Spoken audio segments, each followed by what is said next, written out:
The moon has always been a source of wonder, myth, and mystery. It lights up our nights, controls the tides, and marks the rhythms of time. But what if the moon isn't what it seems? What if this familiar, glowing orb in the sky is not a natural object at all, but a hollow, perhaps even artificial construct? That's the central idea behind the hollow moon theory. A concept that blends science fiction with ancient lore, and dares to question everything we think we know about Earth's closest celestial neighbor.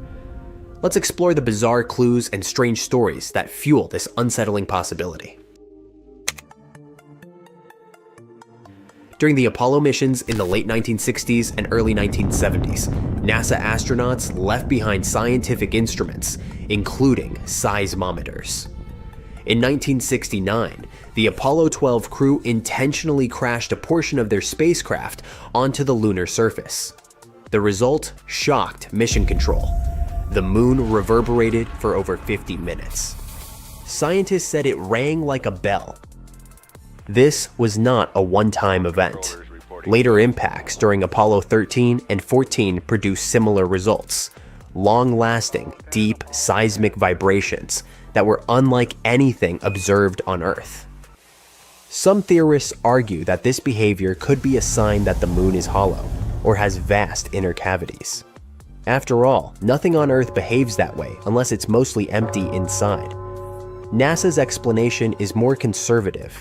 The moon has a dry, rigid crust with little water content, which allows seismic waves to travel much farther than they would through Earth's moist, fractured interior.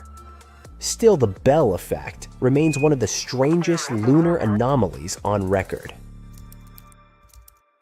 In many ancient cultures, there are legends of a time when there was no moon. Aristotle mentioned that the Pelasgians, the ancient people of Arcadia, lived before there was a moon in the heavens. The Zulu people of Africa tell stories of two brothers, Wawane and Mpanku, who brought the moon to Earth, an artificial object, hollow and controlled, which changed the weather and caused great floods. Ancient Sumerian texts also hint at a celestial object that arrived unexpectedly in the sky. These accounts span multiple continents and civilizations, alluding to a world that once turned without a moon. Are these myths simply poetic metaphors? Or could they be distant memories of real events passed down in the only language available to ancient humans, myth and story? The moon is the fifth largest natural satellite in the solar system, and by far the largest relative to the size of its planet. No other moon comes close in size ratio. This alone makes Earth's moon an outlier, but there's more. The moon is precisely the right distance from Earth, about 384,000 kilometers, to perfectly cover the sun during a total solar eclipse. The sun is 400 times larger than the moon, and also about 400 times farther away. This perfect 400 to 400 ratio creates an extraordinary visual phenomenon that allows scientists to study the sun's corona during eclipses. Coincidence? Maybe. But to some researchers, it feels more like design. And then there's the moon's orbit. It's almost perfectly circular, and it's tidally locked, meaning we always see the same face. We never see the far side of the moon from Earth, unless we send spacecraft around it. Why does this object behave so precisely? Is it a natural product of gravitational forces? Or something else? In 1970, Soviet scientists Mikhail Vasin and Alexander Sherbakov published a radical paper titled, "Is the Moon the Creation of Alien Intelligence?" They suggested that the moon may be a colossal, ancient spaceship, an alien construct disguised as a natural satellite. According to their hypothesis, the moon might have a metallic outer shell with an inner structure that once supported machinery, life, or monitoring equipment. They compared it to a planet-sized arc that could travel between star systems. While their paper was largely dismissed in the West, it planted the seed for countless other theories. Could the moon be a derelict alien spacecraft, long abandoned, perhaps watching us still. More recent fringe thinkers have proposed even stranger ideas. Some argue that the moon might not just be a passive structure, but a kind of anchor for a simulated or controlled reality. In this vision, the moon is not just hollow, but alive with technology, possibly operating as a monitoring station, memory regulator, or even a civilization reset button. Ancient floods, magnetic pole shifts, and unexplained disasters. Some theorists claim these events correlate with specific lunar alignments or cycles.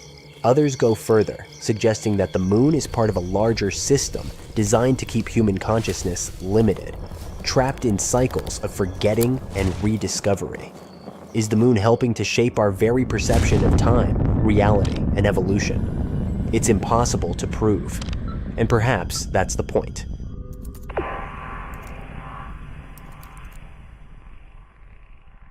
Even beyond the big theories, there are many small puzzles that don't quite fit. For example, when scientists first studied moon rocks, they expected to find thick layers of accumulated dust, possibly several meters deep. Instead, the moon's surface dust was surprisingly shallow. Where did all the debris go?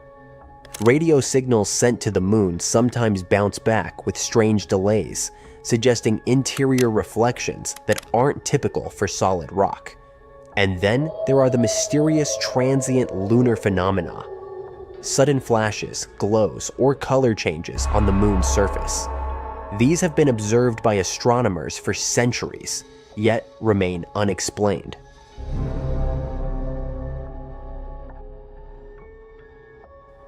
Mainstream science sees the moon as the product of a massive collision in Earth's early history, a fragment of the young planet that cooled into orbit.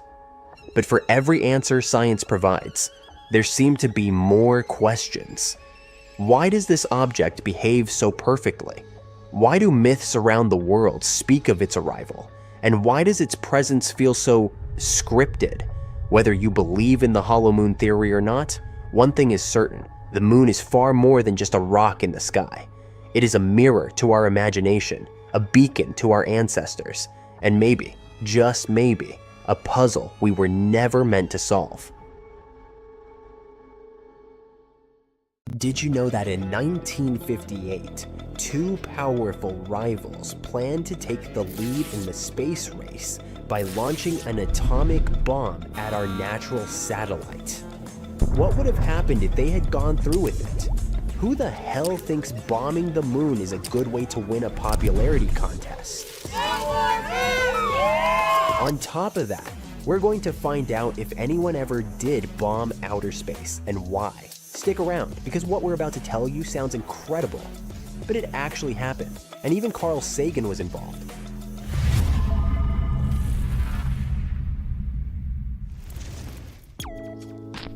It's not like there weren't better ways to grab attention, but let's be honest, who wouldn't want to see some space fireworks? That was pretty much the thinking behind the US Air Force's secret project, A119. This top-secret initiative aimed to launch a nuclear bomb at the moon, hoping the explosion, with enough megatons, would be visible from Earth with the naked eye. To understand why such a wild idea could even seem reasonable at the time, we need to look at the context. In the 1950s and 60s, international tensions were sky high. The aftermath of World War II and the rise of two rival superpowers, the United States and the Soviet Union, led to the Cold War and the famous space race. That race brought incredible scientific advancements: artificial satellites, robotic landers on the Moon, Venus, and Mars, the first human orbital flight, and eventually, the first moon landing in human history. But not every project launched during the space race was a win. Some were total failures, or worse, absurd and dangerous ideas that cost governments tons of money just to prove who had the bigger rocket, so to speak. Project A119 also aimed to answer some questions in planetary astronomy and astrobiology. Like what, you might ask? Well, for example, what would happen if a nuclear bomb exploded on the moon? A very original study, you have to give them that. Despite its age, it remains one of the few declassified reports on the topic. And to make this case even more interesting, young Carl Sagan was part of the team. He was responsible for predicting the effects of a nuclear explosion in vacuum and low gravity. This bold idea, to detonate an H-bomb on the moon for everyone on Earth to see, seems to have been sparked by a rumor published in the Pittsburgh Press in 1957. The article claimed the Soviet Union was planning to celebrate the anniversary of the October Revolution with a big bang on the moon. The explosion would take place at the moon's terminator, the boundary between its lit and dark sides.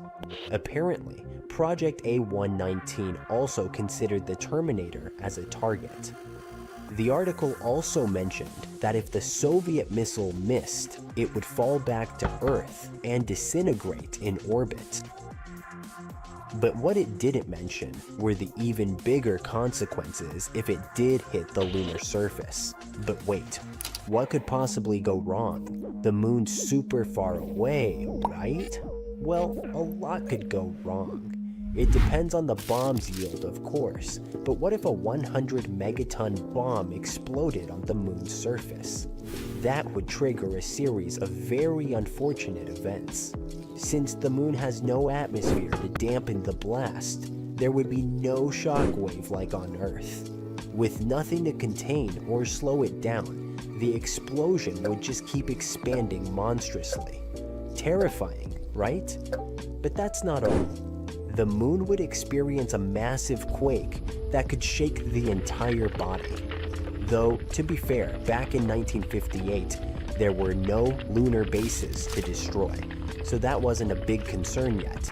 The impact would pulverize the lunar surface, launching dust and debris into space in all directions, including Earth's path. Many of these micrometeorites could rain down on our planet, causing damage. While the blast on the moon wouldn't go on forever, it would eventually cool and lose energy. The leftover radioactive material would slowly settle back onto the surface. And without natural processes like Earth's rain or erosion to clean it up, the radiation would stay there for a very long time. So, what eventually happened to the US's Project A119 and the Soviet Union's Project E? Well, what had to happen? Both were scrapped due to the extreme risks and the possible impact on future lunar colonization. Now, a question some of you, especially Star Wars fans, might be wondering is, were there no more plans to blow stuff up in space after that? And the answer is, oh yes, there were. It wasn't exactly a bomb, but in 2009, NASA deliberately set off the equivalent of about 2 tons of TNT with the LCROSS, Lunar Crater Observation and Sensing Satellite. The goal was to see if there was frozen water in the Cabeus crater on the dark side of the moon. They crashed the probe into the moon, and the mission was a total success. Yes, there's water on the moon. Also, during the Cold War in 1962, the US launched Project Starfish, the largest nuclear detonation ever carried out in space. It was a high-altitude test that caused a massive electromagnetic pulse so strong that it messed up the very instruments meant to measure it. It even affected Hawaii, causing about 300 streetlights to go out, triggering burglar alarms and damaging phone lines. Now you know who and why someone wanted to nuke our dear satellite. But as it turns out, we couldn't change the moon's orbit or get a fireworks show that easily. The moon's too massive and the consequences are way too dangerous. But hey, it's all just a cold case now, right? There's no one still trying to prove who's bigger and stronger by nuking stuff. Right. Let us know in the comments if you already knew about this case, and until next time. What if our moon was hollow?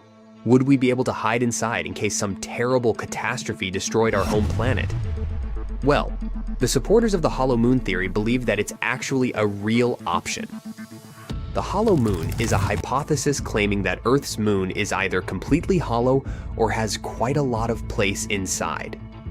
The thing is, the moon is less dense than Earth, and it seems to support the idea of its hollowness.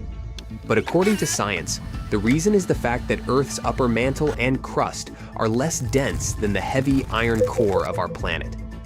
Then, there's also the claim that the moon rings like a bell. For almost a decade, between 1969 and 1977, seismometers installed on the moon by the Apollo missions kept recording moonquakes. The moon was reported to be ringing like a bell during such quakes, especially shallow ones. On the 20th of November, 1969, Apollo 12 deliberately crashed the ascent stage of its lunar module into the surface of our natural satellite. According to NASA, after that, the ringing continued for almost an hour. This made some people argue that the moon must be hollow like a bell. Later, lunar seismology researched those shallow moonquakes and showed that they acted differently than quakes on our planet, mostly due to differences in type, texture, and density of the lunar and Earth's rock layers. The speed of sound waves in solids is determined by the medium's compressibility and density. No one has ever found any evidence of a large empty space inside the moon. And still, in 1970, Michael Vasson and Alexander Sherbakov suggested a hypothesis that the moon could be a spaceship designed by mysterious extraterrestrial beings. In 1965, writer Isaac Asimov made an observation that added fuel to the fire of conspiracy theories. He marveled at the sheer astronomical accident that the moon fits so snugly over the sun during total eclipses. The sun's greater distance makes up for the incomparably larger size of the star. As a result, it seems to us that the moon and the sun are the same size.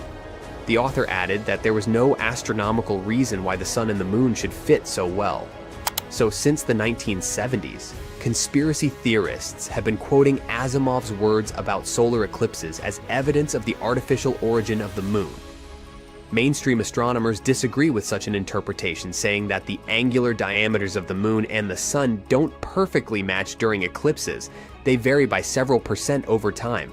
Many other pieces of evidence confirm that the moon is a solid body that formed after a planetoid crashed into Earth. In the past, scientists thought that the moon appeared after our rapidly spinning planet got rid of a good chunk of its mass. This idea was suggested in 1879 by George Darwin, the son of the very Charles Darwin, the famous biologist. This theory remained popular until the Apollo missions.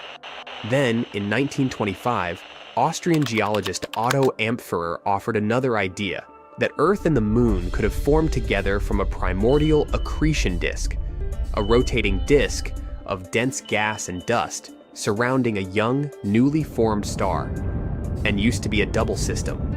The third theory stated that the moon could have once been a planetoid caught by the gravity of our planet. The modern explanation usually involves the giant impact hypothesis. According to it, a Mars-sized space body hit Earth and created a debris ring around our planet. In the end, this ring gathered into a single natural satellite, our moon. But getting back to the hollow moon theory, at the moment, there's no scientific evidence to support this hypothesis. Seismic observations and other data indicate that the moon has a solid interior with several layers, a thin crust, quite extensive mantle, and a dense core.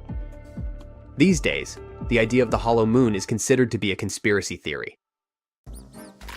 Okay, I officially give up on the hope that the moon is made of cheese after all. Wow, not even Gouda. The shiny lunar ball, or a curved banana, or half of a coin, depending on what phase it's in, has different layers inside, just like Earth. One of these layers is called the inner core. About 20 years ago, scientists were observing how the moon rotates. Using that data, they concluded that it had a fluid outer core, but the inner core was hard to study, so they didn't know if it was solid like a rock or molten like a hot liquid. But things are clearer now. Astronomers have collected data from different missions, including the Apollo missions, where astronauts went to the moon and gathered information themselves. Plus, they've used a special technique called seismic data. This method is all about studying how sound waves move through things. Take earthquakes on our planet as an example. When an earthquake happens, it creates waves that travel through the ground. Scientists can detect and analyze these waves to learn more about Earth's interior. The same idea can apply to other objects in our solar system, or planets, or, in this case, the Moon. When quakes or moonquakes happen, they generate sound waves, and by carefully listening to and studying these waves, scientists can create a detailed map of what's inside the object. They can figure out things like different layers, what they're made of, and how they're arranged. To check the Moon's deep interior, scientists also use something called laser ranging. This method measures the distance between the surface of the Earth and the Moon very precisely. And ta-da! Our natural satellite's inner core is a dense, solid ball made of iron, just like Earth's. It's about 310 miles wide, which is nearly 15% the size of the entire Moon. Researchers also have stumbled upon evidence that supports the theory that the layer between the Moon's surface and its core, called the mantle, has been moving around as the Moon evolved over time. This movement is something we call lunar mantle overturn, and it could explain why we find elements rich in iron on the lunar surface. Mantle material ends up being carried upward, and the volcanic rock remains in the Moon's crust. Some of the materials in this rock were too dense, like me, so they just sank back through the lighter crust material all the way to the core mantle boundary. It's like a cycle where the Moon's mantle material goes up during volcanic activity, carries iron-rich elements to the surface, and then sinks back down. There's another mystery scientists have been trying to solve. What caused the Moon's magnetic field to weaken and nearly disappear over time? It seems that now that we know about the iron core and the global mantle overturn, we might get some more answers about the Moon's magnetic field. Knowing what the inner core is like can help us better understand the Moon's history as well as the history of our entire solar system.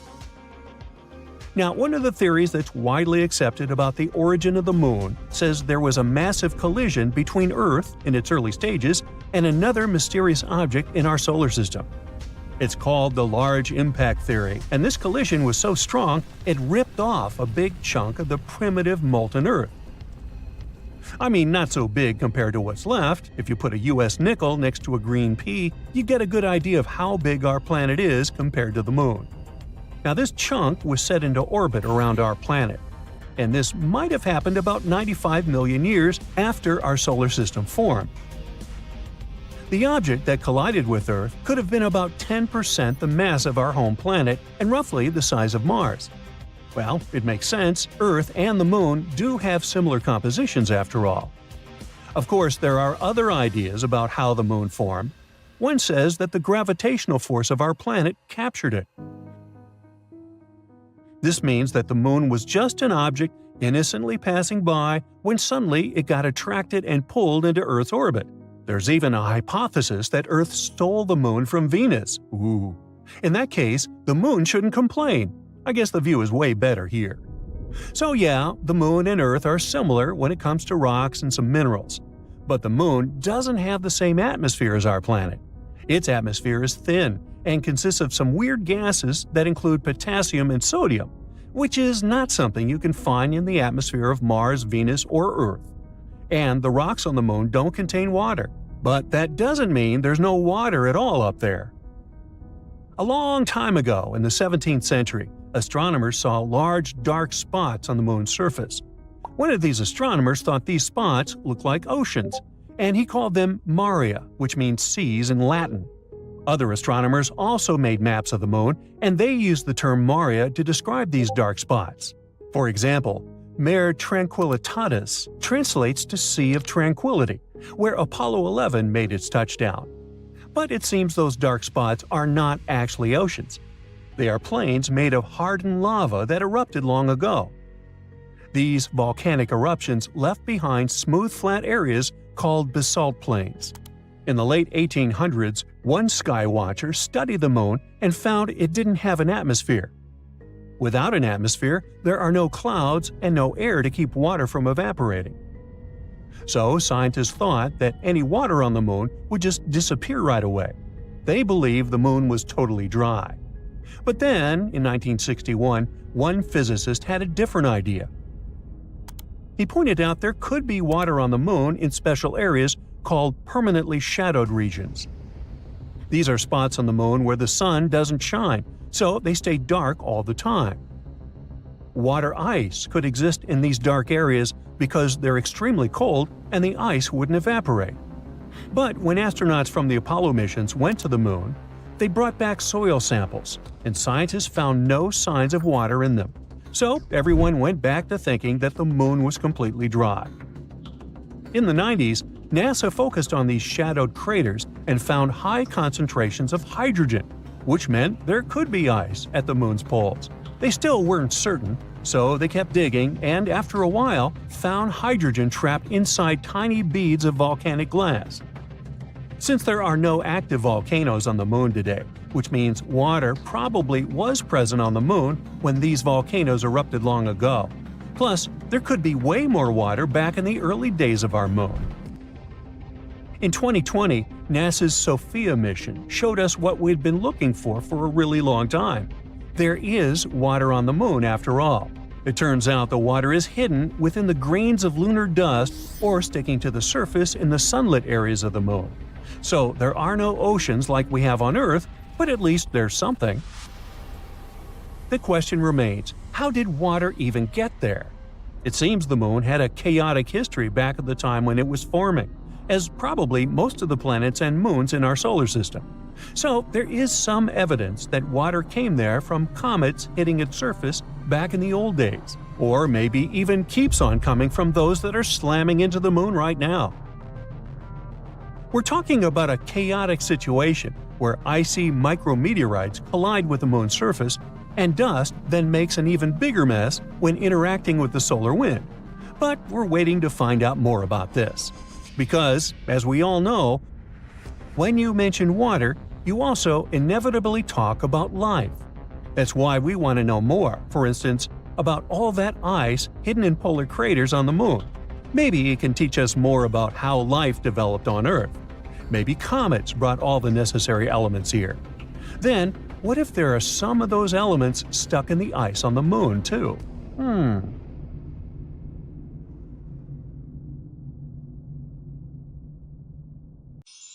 A shocking theory claims that mysterious comet Oumuamua might be a von Neumann probe, an alien spacecraft with broken engines tumbling through our solar system. It sounds extremely unsettling, but first things first, what is a von Neumann probe? Mathematician John von Neumann suggested the concept of self-replicating spacecraft that could in some ways mimic the features of living organisms or viruses. People started to refer to such hypothetical spacecraft as von Neumann probes. Von Neumann was sure that using self-replicating spacecraft would be the most effective way to perform large-scale mining operations, like mining asteroid belts or moons. The creators of such probes could take advantage of their exponential growth. Hypothetically, a self-replicating spaceship could be sent to a neighboring planetary system and look for raw materials there. Such materials could be extracted from moons, gas giant planets, asteroids, and the likes. Using these materials, the probe could make replicas of itself. The replicas could then be sent to other planetary systems, and the original probe could pursue its main purpose within its parent star system. This pattern sure does repeat the reproduction patterns of bacteria. That's why some experts think that von Neumann machines could be considered a form of life. There's also a theory that a self-replicating spacecraft could spread throughout a galaxy the size of the Milky Way in just 500,000 years, even if it used conventional theoretical methods of interstellar travel. In other words, it wouldn't even need to employ exotic faster-than-light propulsion. In 1981, mathematical physicist and cosmologist Frank Tipler argued that extraterrestrial intelligence couldn't exist because people had never observed von Neumann probes. Even if we take a moderate rate of replication, such probes should already be common throughout space. So, it's really weird that we haven't come across any of those yet. It might only mean that extraterrestrial intelligence doesn't exist. A response to Tipler's arguments came from astronomers Carl Sagan and William Newman. They pointed out that Tipler might have underestimated the rate of replication, and von Neumann probes should have already started consuming most of the mass in our galaxy. Therefore, any intelligent race would avoid designing von Neumann probes in the first place and try to destroy any probes as soon as they found them. Another objection to the prevalence of von Neumann probes is that civilizations that could potentially design such devices have an extremely high probability of self-destruction before producing such a machine. In any case, the assumed capacity of von Neumann probes is unlikely in reality. But then, how about Oumuamua? These days, scientists are using high-tech scanners to examine a huge, cigar-shaped comet, which might or might not be an alien probe. One idea is that it's an extraterrestrial civilization spacecraft with broken engines wandering through our solar system. If that's the case, the object could easily be a von Neumann probe. Dr. Jason Wright from Penn State University thinks that a broken alien spaceship could move in exactly the same way as Oumuamua. Rather than moving through space like other space rocks, the 1,318-foot-long, 118-foot-wide space traveler is tumbling through the solar system. At the moment, it's traveling at a speed of around 200,000 miles per hour. In his blog, Dr. Wright says that if such derelict craft were not traveling fast enough to escape the galaxy, they could thermalize with the stars and end up drifting around like an interstellar asteroid or comet. They wouldn't have attitude control anymore and would eventually start tumbling. And it could distinguish them from regular interstellar asteroids. Plus, even though their propulsion was broken, their radio transmitters could work just fine. In any case, so far, it's just a theory, and further research is needed. What do you think? Is Oumuamua just a space rock or an alien space probe? 70 years ago, physicist Enrico Fermi asked a question that has puzzled scientists ever since. If life is common in the universe, why haven't we seen any evidence of it? This question is often referred to as the Fermi paradox, and it has sparked tons of theories about why extraterrestrial intelligence might exist, yet remains undetected. From the idea that humanity might be alone in the universe, to the possibility that we're simply too early or too late to find any signs of alien life. A recent study gives us a new perspective on this mystery. It's led by Robin Hanson, the creator of the Great Filter Theory, and proposes a new model to predict when we might finally encounter alien civilizations.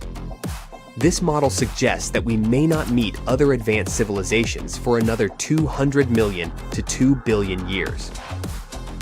Let's first define the models of alien civilizations proposed by the authors. Generally speaking, we can consider two types of civilizations: quiet and loud. Loud aliens quickly expand their sphere of influence and thus are very easy to detect.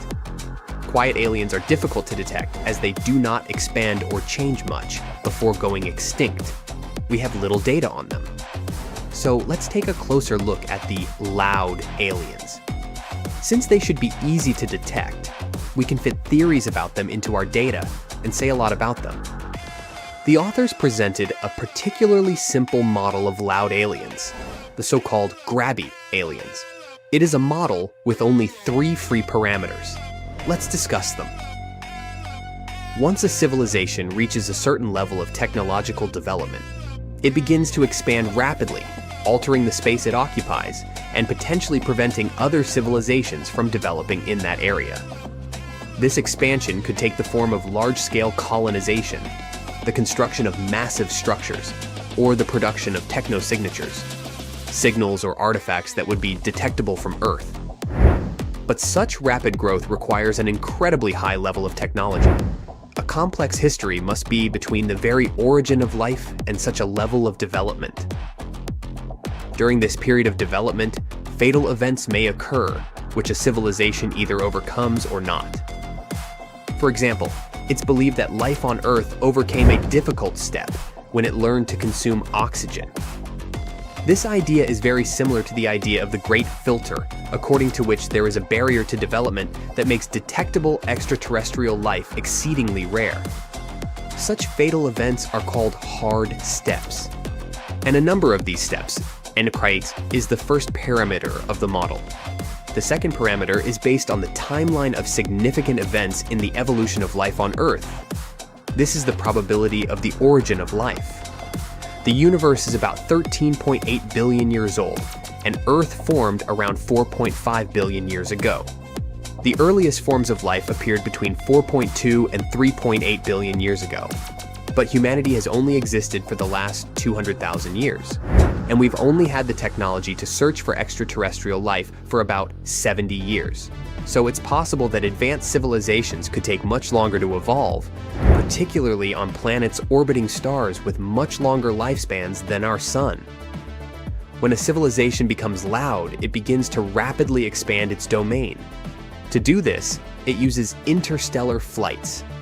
Such flights are carried out at some average speed, which limits the speed of expansion of such civilizations.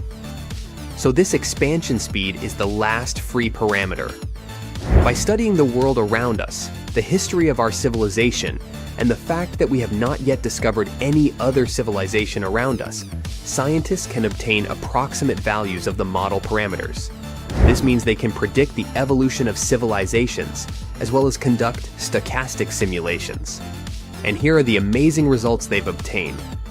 Grabby civilizations might appear once per million galaxies before they start expanding, which means they're incredibly rare.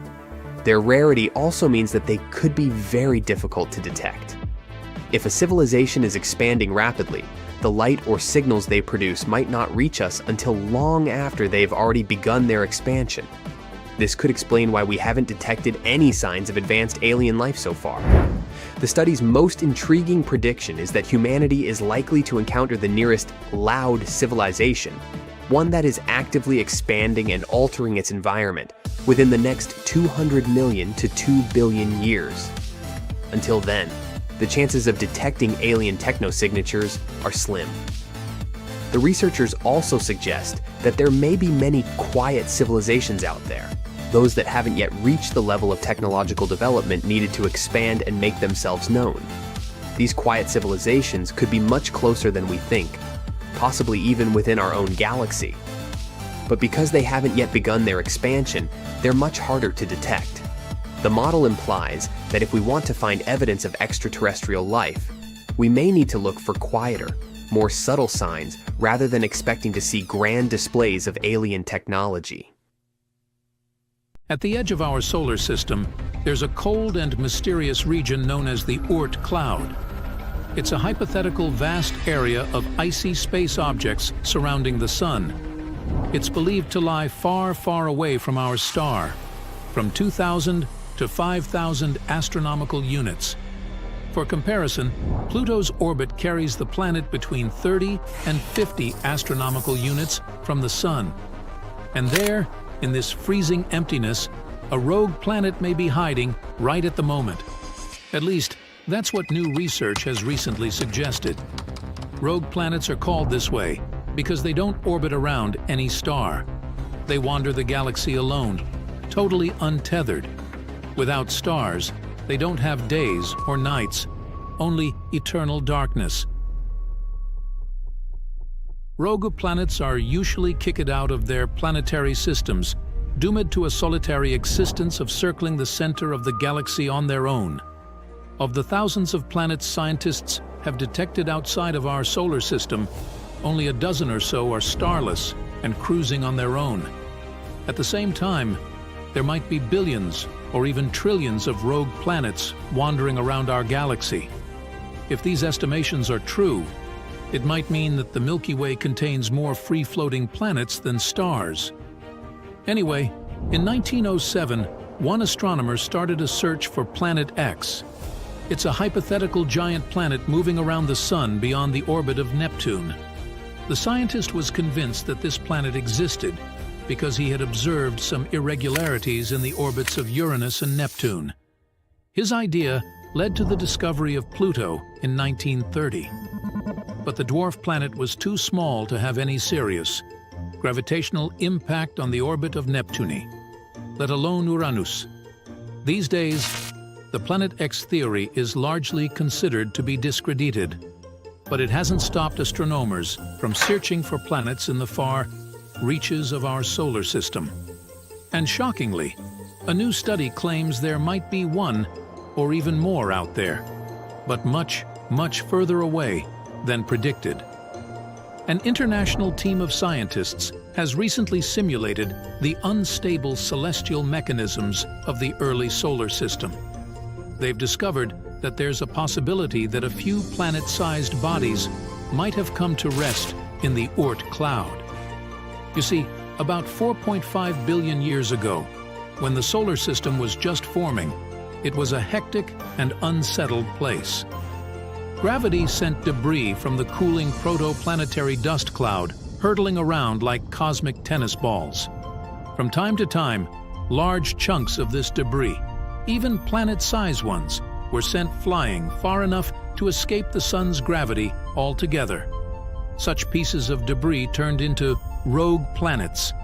Researchers have seen such space wanderers in distant exoplanetary systems, but according to them, there's a 0.5% chance that one or more of those wayward planets formed in the solar system and ended up in the Oort cloud after drifting away from the sun.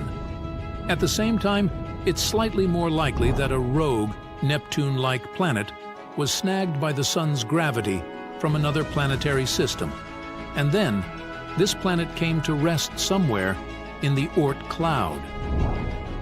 The chances that this scenario is true reach 7%. If this turns out to be the case, then a space body similar to Planet X might indeed be hiding out there, on the outskirts of our solar system. The only problem is that it would still be too far away to have any impact on Neptune's orbit. In any case, most researchers are convinced that the Oort cloud is made up of a collection of way smaller icy objects. But given the distance to the Oort cloud and its enormous size, we may never really figure out what is lurking out there. About 8 billion inhabitants of planet Earth found out the same terrible news in one day. Someone saw it on TV. Others heard it on the phone while scrolling through social media or listening to music. Some witnessed this news in a dream while sleeping. Someone's voice said it in all languages to ensure everyone understood it. I have good news and bad news for you. Let's start with the bad news. You're all characters in YouTube videos in which your planet gets into a situation where the moon breaks in half. For the audience, it will be a hypothetical story, but for you, these events will become a reality. The good news is that I was joking. There's no good news. But don't worry, the apocalypse won't start on your planet. Maybe just a little bit. Have a nice day. At first, the entire population panics. Then, a few days later, everyone calms down. Maybe it was a mass hallucination, and the moon will be all right. But at this moment, scientists have discovered the danger. A colossal meteorite is flying towards us from the distant depths of space. This meteorite is super fast and pretty flat, but has sharp edges. Fortunately, it will miss the Earth by a few thousand miles, but the moon won't be that lucky. The meteorite flies through our Earth's only natural satellite directly in the middle. So it passes through the moon, sweeps past our planet, and flies away into distant space. At this moment, all people can't take their eyes off the moon. The meteorite cuts it perfectly in half, gently, clearly, painlessly. So, what shall we do now? Will the Earth survive this? Our satellite breaks into two equal parts, but fortunately, they don't fly away from each other. The moon's great gravity attracts them back like a magnet. Scientists are sure that the parts will connect in a couple of billion years, and the moon will become the same as it used to be. But the coolest thing is that people won't feel any changes. Everyone around the world will celebrate this good news. The voice was wrong. But then, another problem appears. A massive meteorite in the form of a shoe is flying from the deepest space to us. It enters our solar system and approaches the Earth at high speed. The space boot crashes into one half of the moon and then flies away. Now, the moon is definitely breaking into two parts. The first half remains in the same place. The second one is flying towards us. A small meteor shower begins on Earth because of the falling moon fragments, but it's not so bad. Most of these rocks are burning up in the atmosphere. But almost the entire split-off half is falling apart around the orbit of our planet. It forms a stone belt. Now the Earth is like Saturn. Rotating fragments destroy part of our artificial satellites. Communication and the internet work inconsistently. It takes people a couple of years to restore a stable connection. The International Space Station no longer exists. Luckily, all the astronauts managed to return to Earth before half the moon got to them. So, moon rocks are flying around the planet, and people see half the moon in the sky. Life doesn't change much for the first few days, but those who live on the coast of the seas and oceans notice the consequences. The moon used to influence the tides. It was flying around the Earth and made oceans take an oval shape. There were tides on the side where the moon was closer. There were ebbs on the opposite side. But now, this schedule is wrong. Half of the moon attracts less water. Yes, the moon lost half its weight and began approaching the Earth. But its gravitational force has become weaker.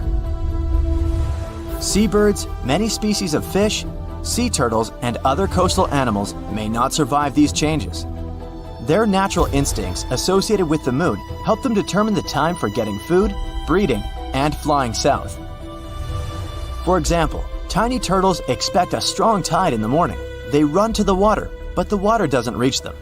Turtles can't hide in the ocean in time and become dinner for seagulls. Crabs can't lay eggs because the tide has started earlier than usual. Wolves go mad in the woods. They howl loudly every night and can't stop. The whole natural world can't understand what's going on. The human body is also feeling some discomfort. Many people have low and high blood pressure, and some experience severe headaches. Half of the moon changes the entire ecosystem of the planet. Adapting to new conditions will take several tens, maybe hundreds of years. A couple of weeks pass, and people notice the days are now shorter. The moon always slowed the Earth's rotation and made one day last 24 hours. The Earth is spinning faster now. The night and the morning come earlier than everyone is used to.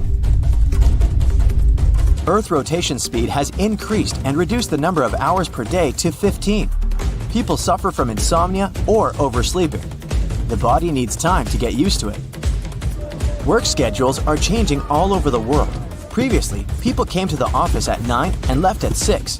Now, they arrive at 7 and leave at 2 p.m. Sleep time got shorter, and people are really sad because of this. Progress slows down because the short working time. The technologies of the future are now 20 to 30 years late.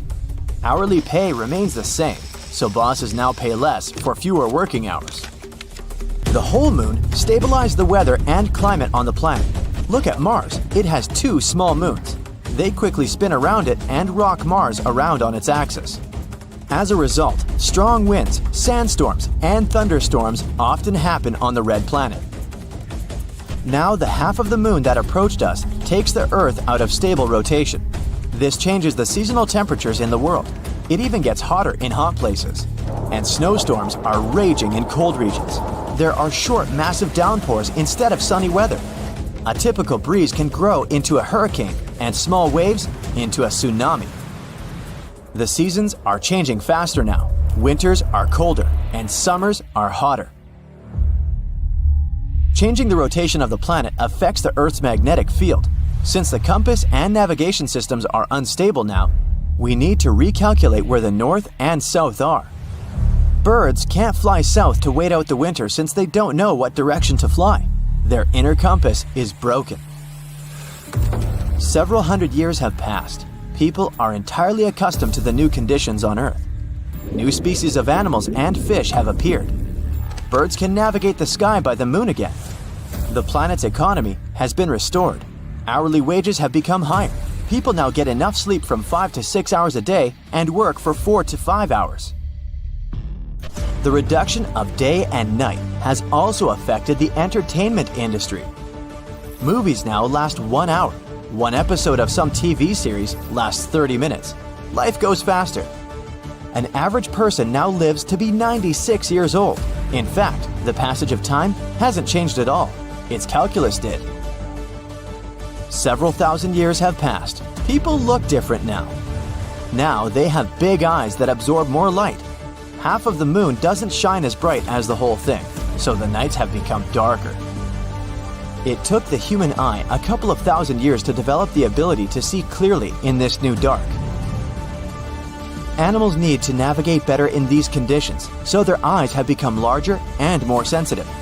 During all this time, people have cleared the orbit of moon rocks. Several space stations fly around our planet.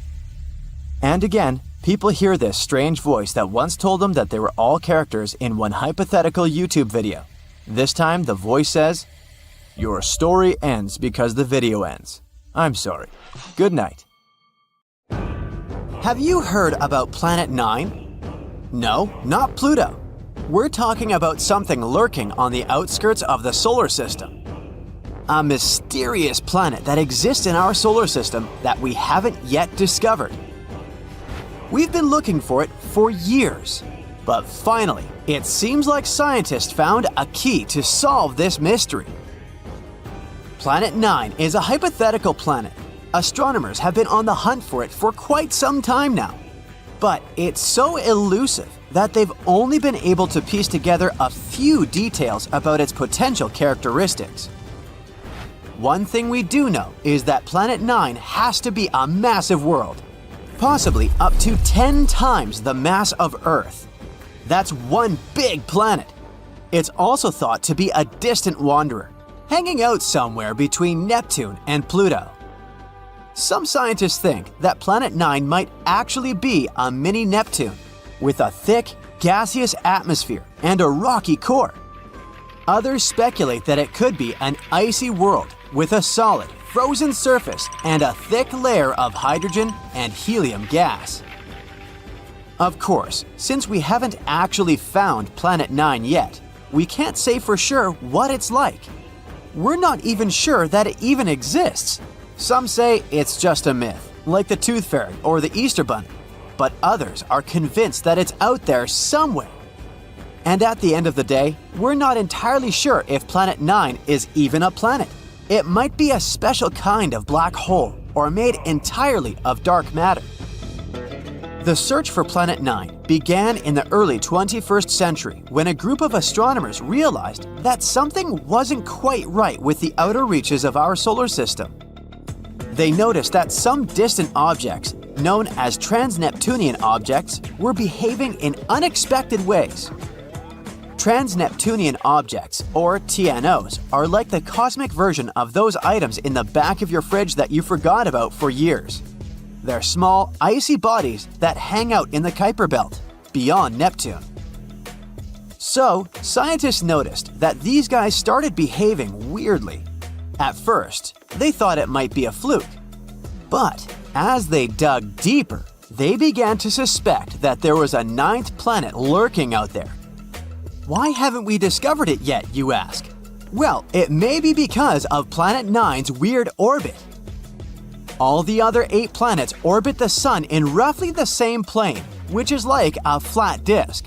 However, our hypothetical friend's orbit is different. It might be tilted and move in a different direction compared to the other planets. Its orbit might also be stretched out like an oval, rather than being nearly circular like usual. Because of this, Planet 9 might spend most of its time far from the Sun, like a true introvert. It only comes relatively close to the inner solar system every few thousand years.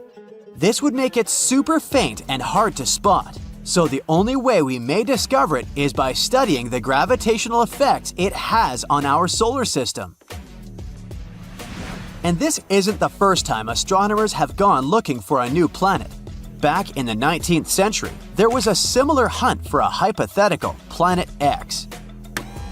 But this time, they were armed with much better technology and a much better sense of humor. They began calling their elusive quarry Planet 9, which was much catchier than Planet X. They even came up with a hashtag for the search, Pluto Lives. It was a reference to the fact that Pluto had been kicked from the planet gang and some astronomers were eager to find a new planet to take its place. But the search for Planet 9 has been no easy task.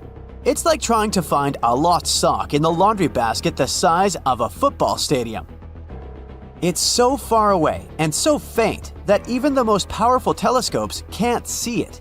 Instead, astronomers have had to rely on indirect evidence, like the strange orbits of TNOs, to try to figure out where it might be.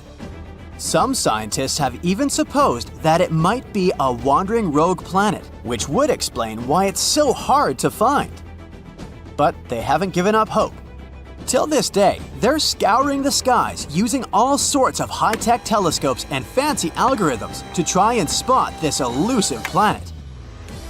And fear not, dear curious human, because it looks like after so many years of research, we may have finally found the key to solve this mystery. Astronomer Man Ho Chan from Hong Kong has a theory. He believes that Planet 9 could have a bevy of moons. That's right, not only is it a giant planet hiding out in the depths of space, but it's also a bit of a hoarder. Moons are all the rage in the outer solar system. In fact, almost every planet here has at least one moon, except for Mercury and Venus. Earth has just one, which is kind of sad if you think about it. Even non-planetary bodies like Pluto have at least a couple of moons. A bit unfair, isn't it? Anyway, taking this into account, let's go moon picking with Planet 9. The region between the rock-filled Kuiper Belt and the rock-filled Oort cloud, where this planet is predicted to be, should be ripe for the picking. Chan made some calculations and determined that it would be stranger if the elusive planet didn't have any satellites. According to his calculations, an object the mass of Planet 9 should capture at least 20 TNOs as large as almost 90 miles across. It's like our mysterious planet is playing cosmic Pokemon with these guys. So, what if Planet 9 has moons? Would that make any difference? Kinda, yes. They could give us some indirect clues to finally locate this mysterious planet. Now, you might be thinking, how in the cosmos can we possibly spot these teeny tiny moons? It's not like they're going to wave a giant flag or blast some Beyoncé tunes to get our attention. Well, apparently the key lies in something called tidal heating. Tidal heating might sound like a new workout trend, but it's a real scientific phenomenon. It happens when two celestial bodies are close together. You see, tides aren't just about the rise and fall of the ocean, they're also the result of gravity pulling unevenly on a planet or moon. When a planet and a moon are close enough to each other, their gravity pulls on each other, creating a bit of a football shape.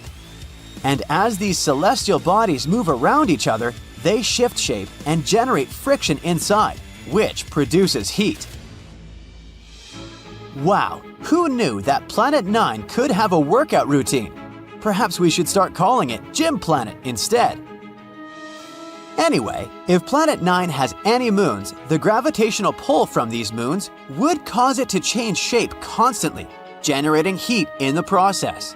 And we might be able to detect this mysterious planet through the heat produced by those moons, even though it gives off no other signals. Now, before you get too excited, finding them won't be a walk in the park. They're incredibly small and would be very far away from us. But hey, nothing worth discovering ever came easy, right? Scientists are optimistic that with the right technology, they can spot this telltale sign. It will be easier for us to spot them with fancy instruments like modern telescopes. Talk about cool friends to have, right? Sure, the process of finding it may be difficult and time-consuming, but the potential payoff is huge. Finding this planet could explain a lot of the strange behavior observed in TNOs, the Kuiper Belt, and beyond. As we've already mentioned, they've been acting super weird lately, tilting and aligning in suspicious ways. If this planet doesn't actually exist, we have yet to explain what is the reason for this strange behavior. In any case, the search for Planet 9 is one of the most exciting and intriguing quests in modern astronomy. It's like a cosmic scavenger hunt, and everyone's invited to join in on the fun. So, grab your telescopes and let's go planet hunting. Who knows, maybe we'll find it sooner than we think. Across millennia, scattered among clay tablets, sacred scrolls, and whispered myths. Humanity has preserved haunting tales of a celestial anomaly, a rogue planet, a cosmic saboteur whose rare appearance heralds disaster and upheaval. The Sumerians called it Nibiru, the planet of crossing. Egyptians feared it as the destroyer. Biblical texts knew it as the wormwood star. Are these merely the colorful myths of ancient peoples, or are they fragmented memories of an all-too-real cosmic threat?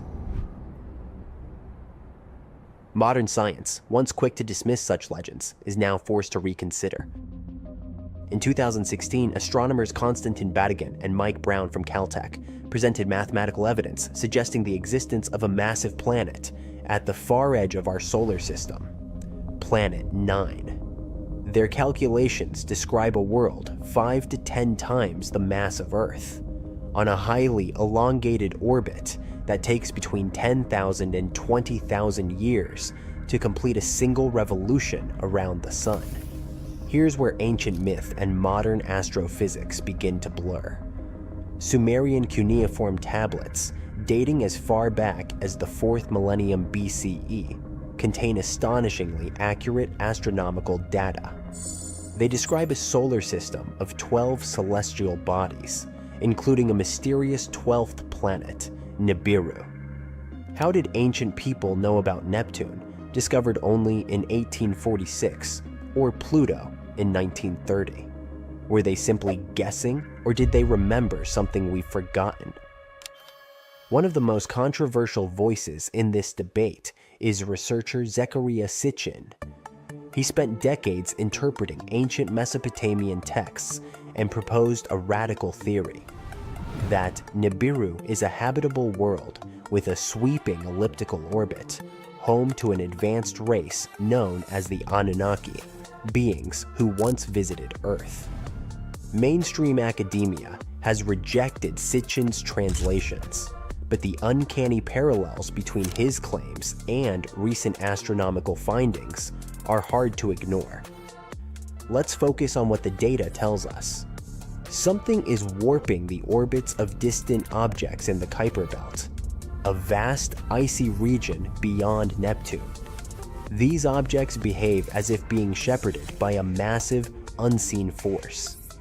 The dwarf planet Sedna, for example, follows a wildly unusual orbit that can't be explained by known gravitational influences. And then there's the Kuiper Cliff, an abrupt drop-off in the number of objects beyond 50 astronomical units. What's causing it? Something or someone. These anomalies have left astronomers scratching their heads and have fueled growing speculation that a massive, unseen planet is hiding in the dark outskirts of our solar system. Ancient texts from multiple civilizations describe apocalyptic upheavals linked to a celestial intruder.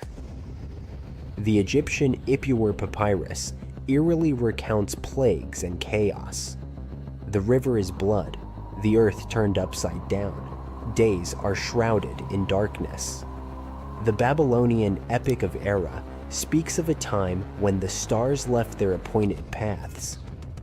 These aren't just poetic metaphors. They're historical shockwaves echoing from a forgotten trauma.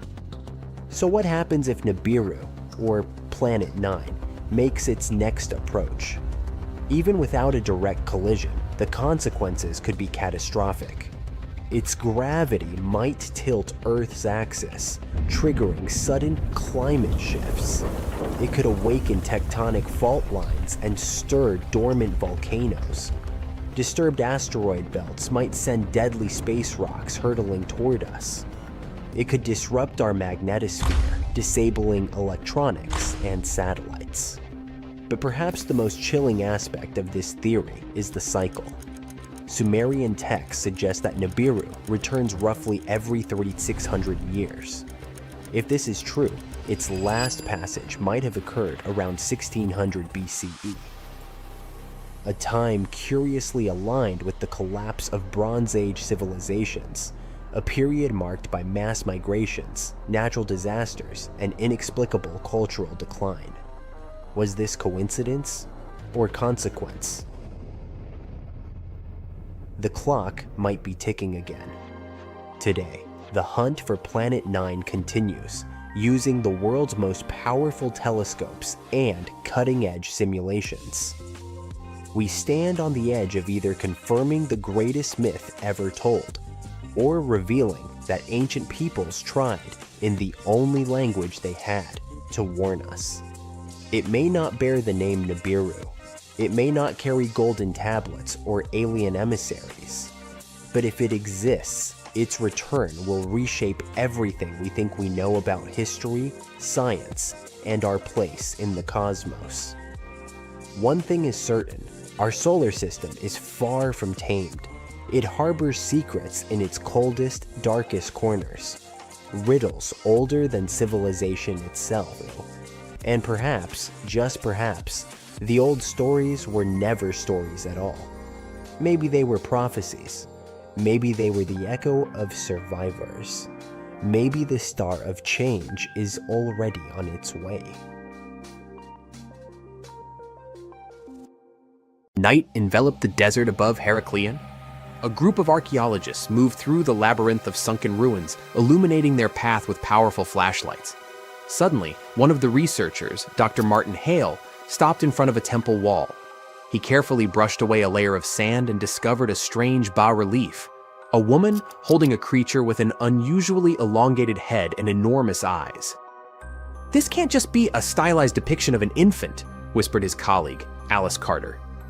"The Paracas skulls in Peru have similar shapes. Could this be evidence of hybrids?" The question remained unanswered, but the mystery of Heraklion continued to intrigue scientists. Theories ranged from ancient cults to contacts with extraterrestrial civilizations. However, biologists established that elongated skulls could be the result of artificial cranial deformation, a practice common in ancient times. No DNA analysis has shown traces of non-human genetics. Meanwhile, in another part of the solar system, the Viking 1 probe transmitted an image to Earth of a rock formation on Mars resembling a human face. The photograph instantly became a sensation, fueling conspiracy theories. "It's just pareidolia," astronomers stated. "The human brain is wired to recognize familiar shapes in random forms." Decades later, when NASA sent more advanced spacecraft, images confirmed that the face on Mars was merely an ordinary hill, with shadows creating the illusion of facial features. However, proponents of the ancient Martian civilization theory insist that the truth is being concealed. No less mysterious are the artifacts of the Maya civilization. Their bas-reliefs depicting beings resembling astronauts, their complex astronomical calculations, and myths of gods descending from the heavens suggest possible contact with extraterrestrials. Some researchers associate Kukulkan, the feathered serpent god, with alien beings. However, historians remind us that such imagery appears in many cultures and may carry purely symbolic meaning. In Scotland, on Arthur's Seat Hill, children stumbled upon 17 miniature wooden coffins with tiny figurines inside. The origin of these remains unresolved. Were they ritual offerings, connected to the murderers Burke and Hare, who sold their victims' bodies for medical research, or simply children's toys mistakenly perceived as something mystical? Some theories suggest they could have been a form of symbolic burial for souls who never received a proper grave. Others believe they were connected to an ancient superstition meant to ward off evil spirits. Another hypothesis suggests they were linked to an old Scottish practice of making talismans for protection against supernatural forces. The Antikythera mechanism found off the coast of Greece is another ancient enigma. This intricate device, over 2,000 years old, turned out to be an astronomical calculator ahead of its time. Studies revealed that the mechanism was used to calculate planetary movements and eclipses, proving the advanced knowledge of ancient Greek science. Many researchers now believe that similar devices might have existed, but no other examples have been discovered. Recent images from the Perseverance rover uncovered mysterious square structures on Mars.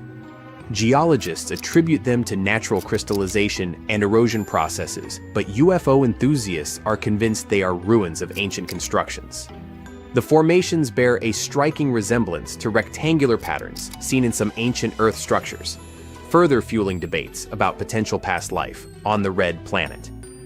In Germany, during excavations near Marburg Castle, students discovered a pocket sundial. The miniature device, several centuries old, amazed researchers with its precision and craftsmanship. Who owned it?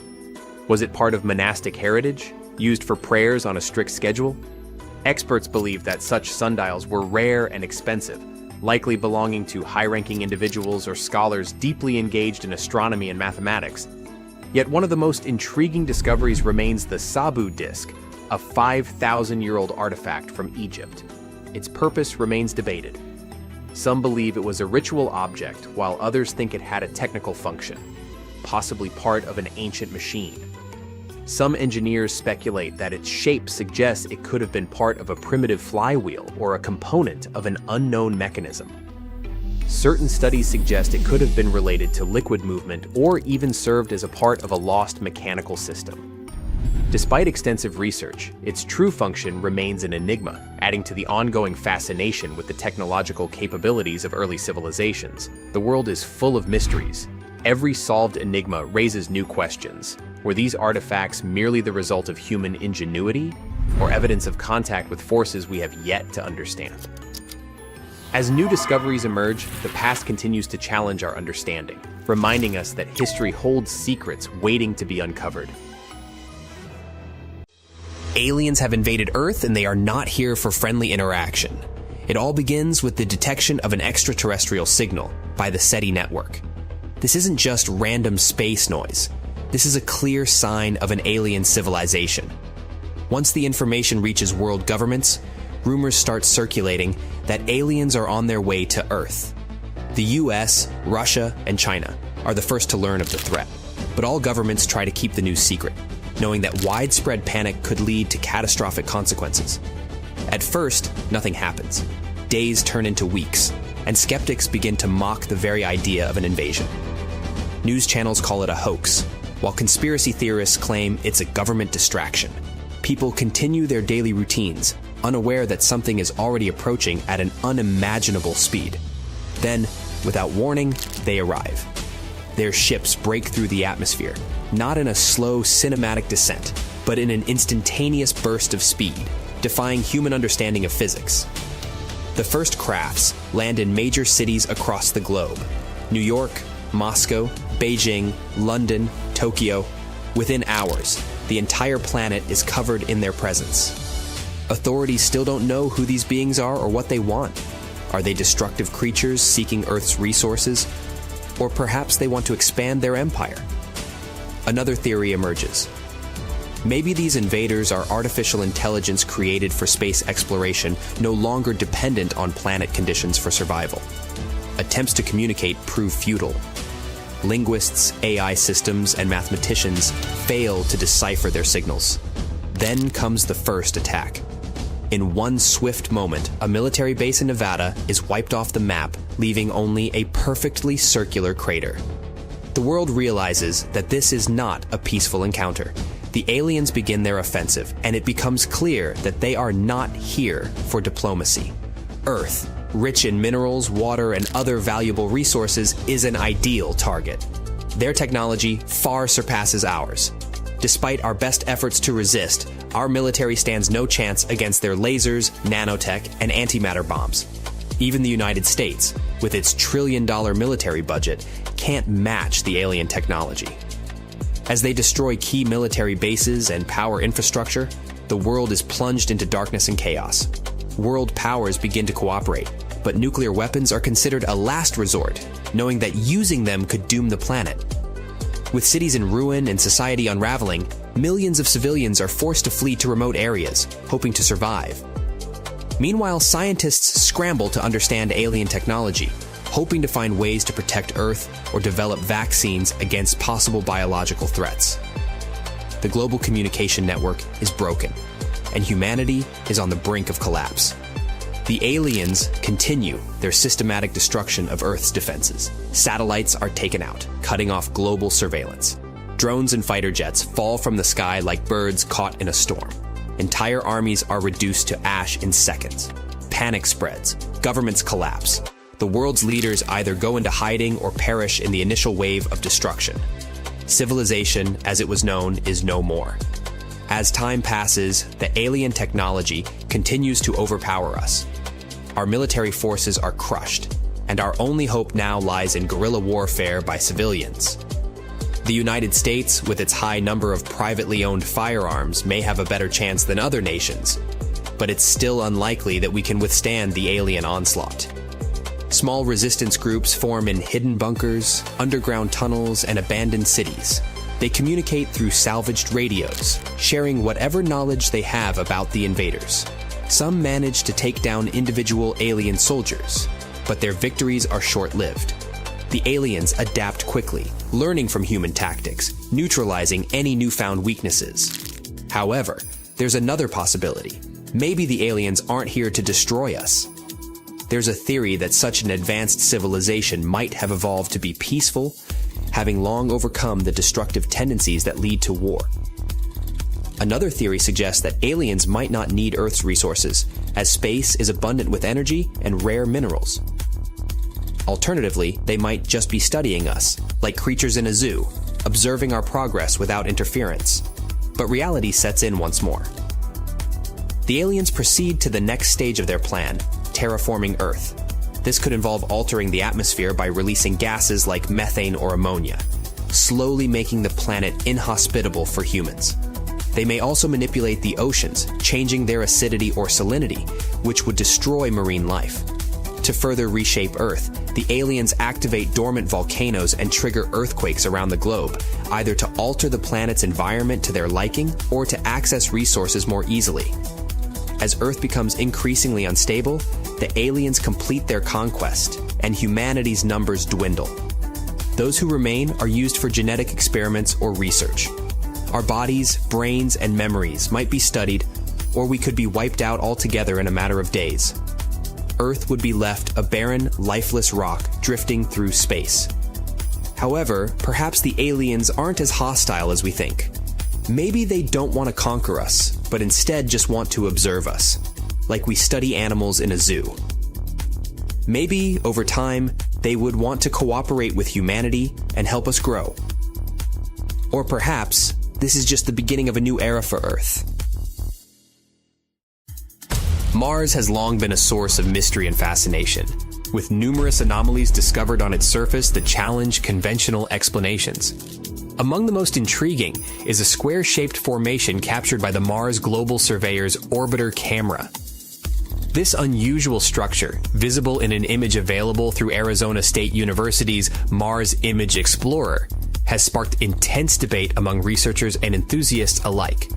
Many believe that this geometric formation, along with other peculiar structures on Mars, warrants further investigation as it could potentially reveal artificial or unknown processes shaping the Martian landscape. The discovery of this square-shaped formation has raised profound questions about its origin. Unlike the chaotic natural formations typically seen on Mars, this structure exhibits a level of symmetry and geometric precision rarely found in nature. Most natural geological processes, such as erosion and volcanic activity, tend to create irregular, unpredictable formations. However, the almost perfect angles and well-defined edges of this Martian square suggest that it may not be the product of ordinary geological forces. Some skeptics argue that its unique shape indicates an artificial or intelligently designed origin, pointing to the possibility that Mars may have once harbored an advanced civilization or been visited by extraterrestrial beings in the distant past. If this theory holds, the square formation could represent the remnants of an ancient structure, now partially buried under Martian dust and sediment. One of the most compelling aspects of this formation is its location and scale. The image from the Mars Global Surveyor provides detailed measurements suggesting that the square formation is significantly large, far beyond the scale of ordinary rock formations. Its distinct shape compared to the surrounding terrain makes it stand out as an anomaly, further adding to the mystery of its existence. If it were merely the result of natural geological processes, one would expect to see other similarly shaped formations nearby. Yet this is not the case. This discrepancy raises questions about whether Mars has undergone processes unknown to mainstream science, or if intelligent intervention played a role in shaping its surface. Supporters of the artificial structure hypothesis argue that the square formation could be a remnant of an ancient Martian civilization, similar to the ruins of ancient cities found on Earth. They suggest that if Mars once had conditions capable of supporting life, it is entirely plausible that an advanced society could have flourished there before some catastrophic event led to its demise. Given the evidence of past water activity and the possibility of an ancient atmosphere, this theory is not as far-fetched as it might seem. If Mars did indeed host intelligent life in the distant past, structures like the square formation could be key to understanding the history of the planet and the fate of its inhabitants. Another possibility is that the square formation may be linked to extraterrestrial visitors. Some researchers speculate that Mars may have been used as a base or an outpost by non-human intelligences at some point in history. The precision of the square shape and its distinct edges lend credibility to the idea that it may have been deliberately constructed rather than formed through random geological processes. If true, this would suggest that Mars has played a far more significant role in interstellar history than previously thought. NASA and other space agencies have largely remained silent on the implications of these formations, often dismissing them as natural rock formations or imaging artifacts. However, this stance has not deterred independent researchers and analysts from continuing to investigate. With the increasing availability of high-resolution images from Mars rovers and orbiters, more anomalies are being identified, adding to the growing body of evidence suggesting Mars may not be the barren, lifeless world it is often portrayed to be. The presence of geometric formations on Mars raises profound questions about our understanding of planetary science and history. If the square formation is indeed artificial, it could revolutionize our understanding of Mars and the possibility of extraterrestrial intelligence. Despite skepticism from mainstream scientific circles, the demand for further study of these formations continues to grow. Many argue that future missions to Mars should prioritize the exploration of these anomalies using advanced technology to determine whether they are truly artificial in nature. With human missions to Mars on the horizon, the opportunity to investigate these structures up close may soon become a reality. If we are to uncover the true nature of Mars, we must be open to the possibility that what we find there could change everything we thought we knew about the universe.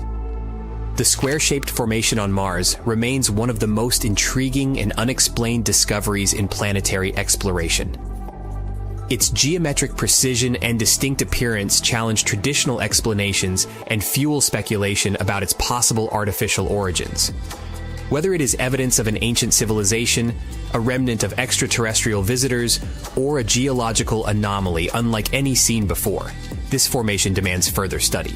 As humanity continues to explore the cosmos, we may one day uncover the truth about Mars and the mysterious structures that lie on its surface, revealing secrets that have been hidden for millennia. Look at these bizarre bright patches on the surface of Ceres, a dwarf planet in the main asteroid belt between the orbits of Jupiter and Mars. Scientists have been wondering about the origin of these spots for a long time, and the mystery is finally solved. But first thing first, we must speak about NASA's Dawn mission. It was launched to give us up-close views of two celestial bodies, giant asteroid Vesta and dwarf planet Ceres. This spacecraft uses special ion engines, not regular chemical ones. They produce less power but can run for a long time, which makes Dawn faster over time without needing as much fuel. In 4 days, the engines can increase speed by about 60 miles per hour. By the time Dawn wrapped up its mission in October 2018, it was flying a mere 22 miles above the surface of Ceres, practically hugging the planet. Thanks to that, we got a few incredibly sharp images of these mysterious bright spots on Ceres. Even before Dawn arrived in 2015, telescopes had already spotted those shiny patches, but no one knew what they were. From orbit, Dawn snapped high-resolution images of those reflective areas, especially two bright ones inside Ocketer crater. After a lot of detective work, scientists figured out that those areas were mostly made up of sodium carbonate, a compound made of sodium, carbon, and oxygen. In other words, salt. But it wasn't just any old salt. It likely came from the liquid that had risen up from within Ceres and evaporated, leaving behind a shiny salt crust. And that's where things get exciting. Dawn got closer and closer to Ceres, which allowed astronomers to figure out that the liquid responsible for the bright patches came from an underground reservoir of brine or salty water. This briny reservoir is massive, stretching about 25 miles deep and hundreds of miles wide. And since Ceres isn't like icy moons orbiting big planets, where gravitational pull causes internal heating, it manages to keep liquid deep beneath its surface all by itself. One of the most intriguing areas of Ceres is Okator Crater, a massive 57-mile wide depression that houses the brightest spots on the planet. This crater became one of the main goals of Dawn's extended mission. The spacecraft not only confirmed that these bright regions were young, some less than 2 million years old, but also found evidence that the geologic activity behind those spots could still be ongoing. The thing is, Dawn detected salt compounds in those bright areas, including sodium chloride, chemically bound with water and ammonium chloride. Now, salts with water in them tend to dehydrate really fast on the surface in just a few hundred years. But the salts on Ceres still had water in them, so the liquids must have reached the surface very recently. This discovery is proof that liquid is still flowing from deep inside Ceres up to the surface today. But how does this salty liquid make its way to the surface? Researchers have found two main ways it can happen. When the impact that formed Okator Crater occurred about 20 million years ago, it melted a layer just beneath the surface. That slushy layer held a bunch of salts that gradually bubbled up to the surface. The impact heat subsided a few million years later, but large fractures left behind allowed briny liquids to continue seeping up to the surface from the deep underground reservoir. So even though the heat was long gone, the crater remained active because of those giant cracks. But Dawn didn't just find evidence of recent liquid activity through these bright patches. It also discovered something that looks a lot like Pingo's small, conical hills found in Earth's polar regions, formed by pressurized groundwater pushing up and freezing. Before, scientists have also seen Pingos on Mars, but spotting them on Ceres was a first for a dwarf planet. This is another clue that there's still liquid moving around under Ceres' surface. It means that Ceres is way more active than we thought. There's salty water beneath the surface and geologic activity that's most likely still happening. The mysterious bright spots, which are the result of liquid making its way up through fractures in the surface. And let's not forget about potential Pingos. It's clear that Ceres, even though it's just a dwarf planet, is a dynamic world, much like the icy moons we see elsewhere in the solar system. If you find yourself on Venus, this scorching planet will crush you like a plastic bottle. It will be painful, but don't worry, it will only last 5 seconds. The longest 5 seconds of your life. The atmospheric pressure on Venus is 92 times higher than on Earth. Within milliseconds, your spacesuit will begin to crumple. After a second, its integrity will be compromised, and you'll be trapped. Your body will start to collapse, your skin and muscles will compress, your blood vessels will burst, and your organs will fail. You'll lose consciousness, and that's it. You're gone. But even if you somehow survived the pressure, Venus's heat would finish you off. The surface temperature reaches 465 degrees Celsius, almost as hot as lava. Within a minute, your body will begin to overheat. You'll feel nauseous, weak, and start sweating profusely. After 10 minutes, you'll lose consciousness, and within a few more minutes, you'll die from heat stroke. Venus's air is 96% carbon dioxide, so even a single breath would be fatal. And if that's not enough, sulfuric rains will corrode your suit and burn your skin. Venus is a 1 out of 10 on the survivability scale. Not recommended. Now, Mercury, the closest planet to the sun, but its night side is freezing cold. Temperatures drop to minus 180 degrees Celsius. When you land, everything will seem fine at first. You'll be able to walk around and explore the surface, but within minutes, you'll feel a tingling in your fingers. This is the beginning of hypothermia. After 10 minutes, you'll barely be able to move. Your muscles will stiffen and your mind will become confused. Within an hour, you'll die, slowly and painfully, but at least you'll get to enjoy the views. Mercury's day side, however, is hell. Temperatures reach 427 degrees Celsius, and radiation will instantly burn your skin. Without a spacesuit, you'll get radiation burns and DNA damage within seconds. After 5 minutes, hyperthermia will set in, and after 10 minutes, your body will turn into toast. Your temperature will reach 42 degrees Celsius, your organs will fail, and you'll die delirious. Mercury is a 2 out of 10. Mars seems more welcoming, but it's an illusion.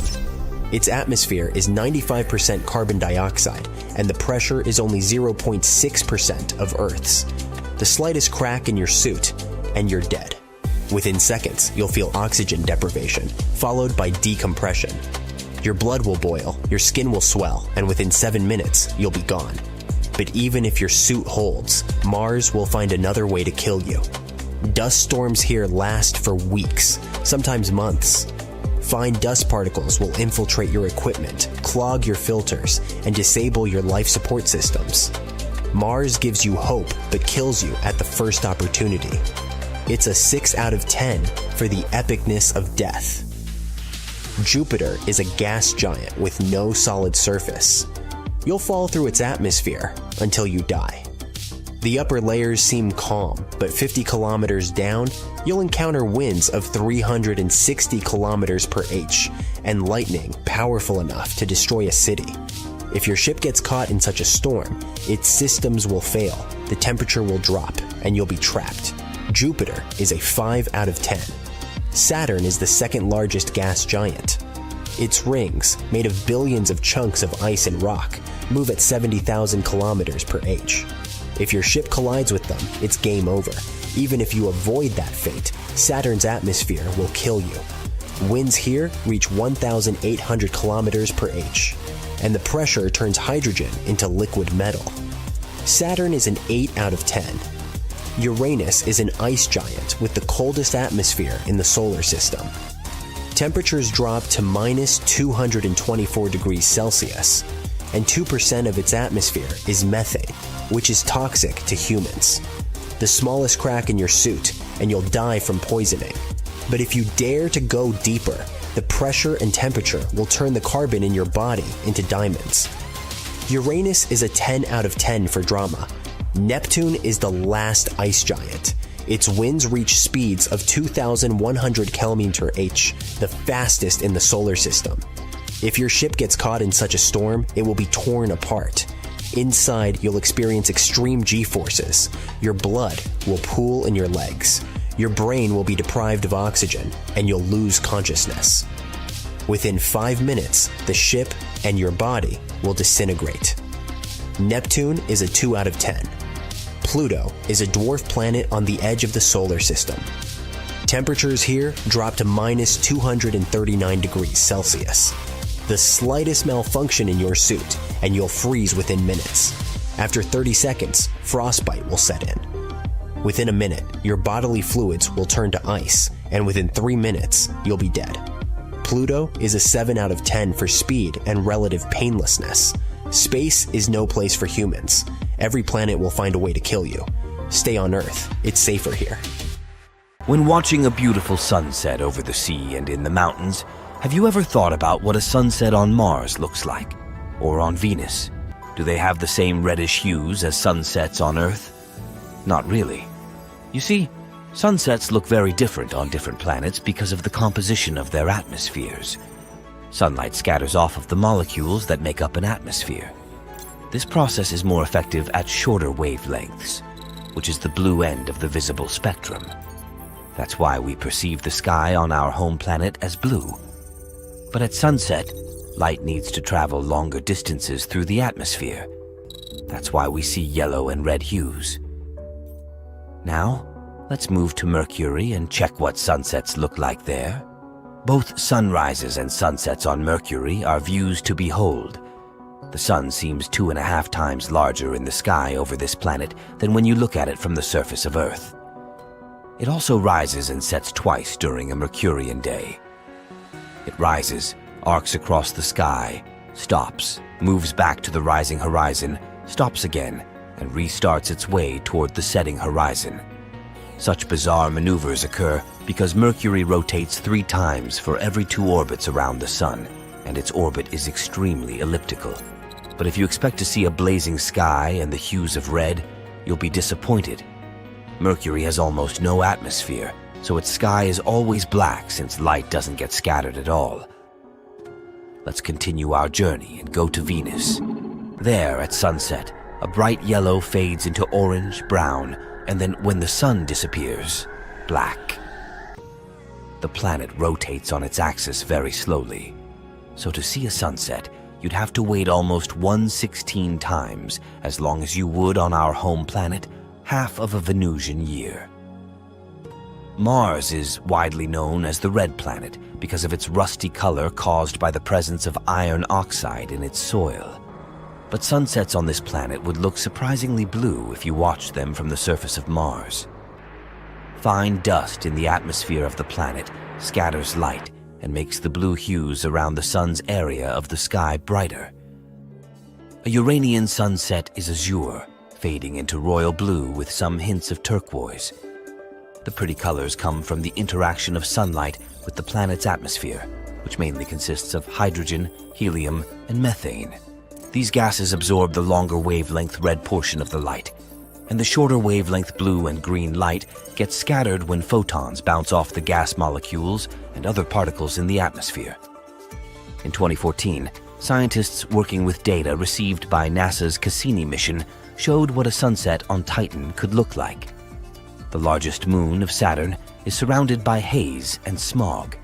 It's the only satellite in the solar system with a measurable atmosphere, which mostly consists of nitrogen, around 95%, and methane, about 5%. High in the atmosphere of this moon, the nitrogen and methane get split apart by the ultraviolet light from the sun and high-energy particles accelerated by Saturn's magnetic field. The compounds produced during this process create a thick, orange-colored smog. As the sun sinks toward the horizon, these orange hues turn into a deep brown. Now look at this. It looks like a sunset on Earth, right?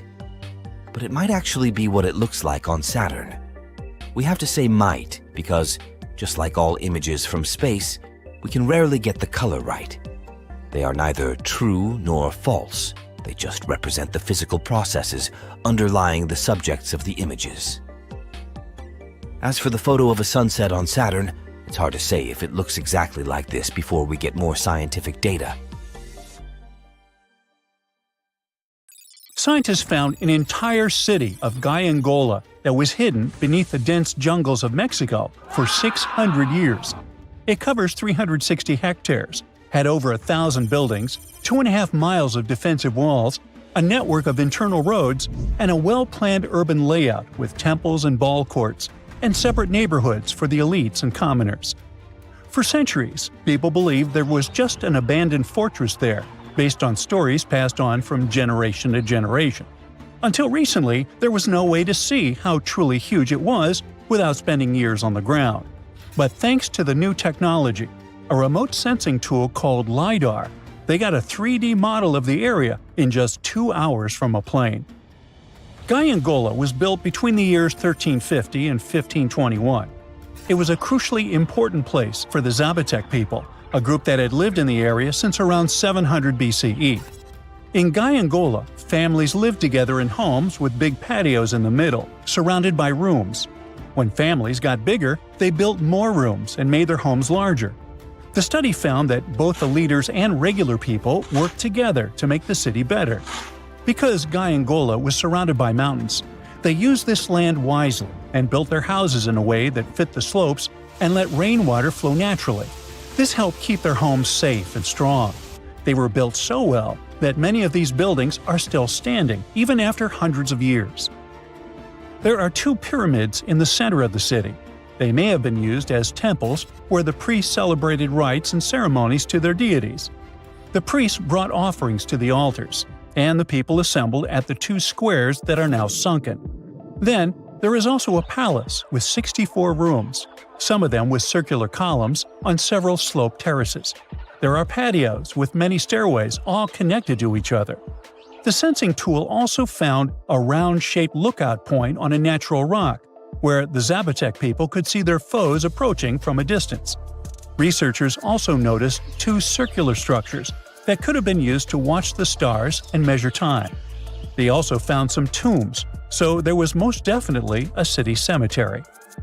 By the end of the 1400s, the Zapotec people controlled a large territory on the Pacific coast and had successfully defended their land from the Aztecs, who were trying to take over more territory.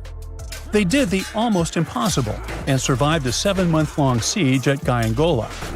When they won this conflict and kept control of the southern part of Mesoamerica, the Zapotecs didn't need to live in Gyangola anymore. Staying in the mountains had its pros, but they needed fresh water and good farmland to grow food. The small city of Tehuantepec, just 12 miles away, had these conditions, so they moved there just before the Spanish arrived in 1521. Over time, Zapotec traditions started to fade, but their culture didn't disappear completely, and more than 300,000 Zapotec people still live in Oaxaca state in Mexico. They speak their own languages and keep their traditions alive. Creating the 3D model of the lost city is just the beginning of the research. Archaeologists hope that future studies of Gyangola will help us learn more about how the Zapotecs were organized, how they ruled their cities, and how they interacted with the Spanish when they arrived. They plan to study all 1,100 buildings found in the LiDAR scan, and it will take a few years. Instead of digging up the ruins, they will use special technology to scan the land and learn more about the city without damaging it. This same tech helped scientists find another massive ancient city that lay hidden beneath the thick green canopy of the Amazon forest. A whole network of houses, plazas, roads, and canals was hiding in the shadow of a mighty volcano. For centuries, many scientists assumed that ancient Amazonian people lived in tiny huts, clearing patches of land to survive. But this city, built 2,500 years ago and inhabited for 1,000 years, proves the opposite. Now, scientists think tens of thousands or even hundreds of thousands of people lived in complex urban societies. Scanning the area found 6,000 rectangular platforms, each measuring around 66 by 33 feet, and standing 6 to 9 feet high. These structures were arranged in clusters around central plazas, with straight roads with perfect right angles and paths connecting them. One of the roads was 16 miles long. Building straight roads like this is far harder than just following the landscape. Some of these roads may have had deep spiritual or ceremonial significance. The volcano's rich soil helped the civilization thrive, but it may also have led to its downfall. Researchers also found signs of threats to the cities, such as ditches that blocked entrances to the settlements. Maybe some people living nearby were trying to get in.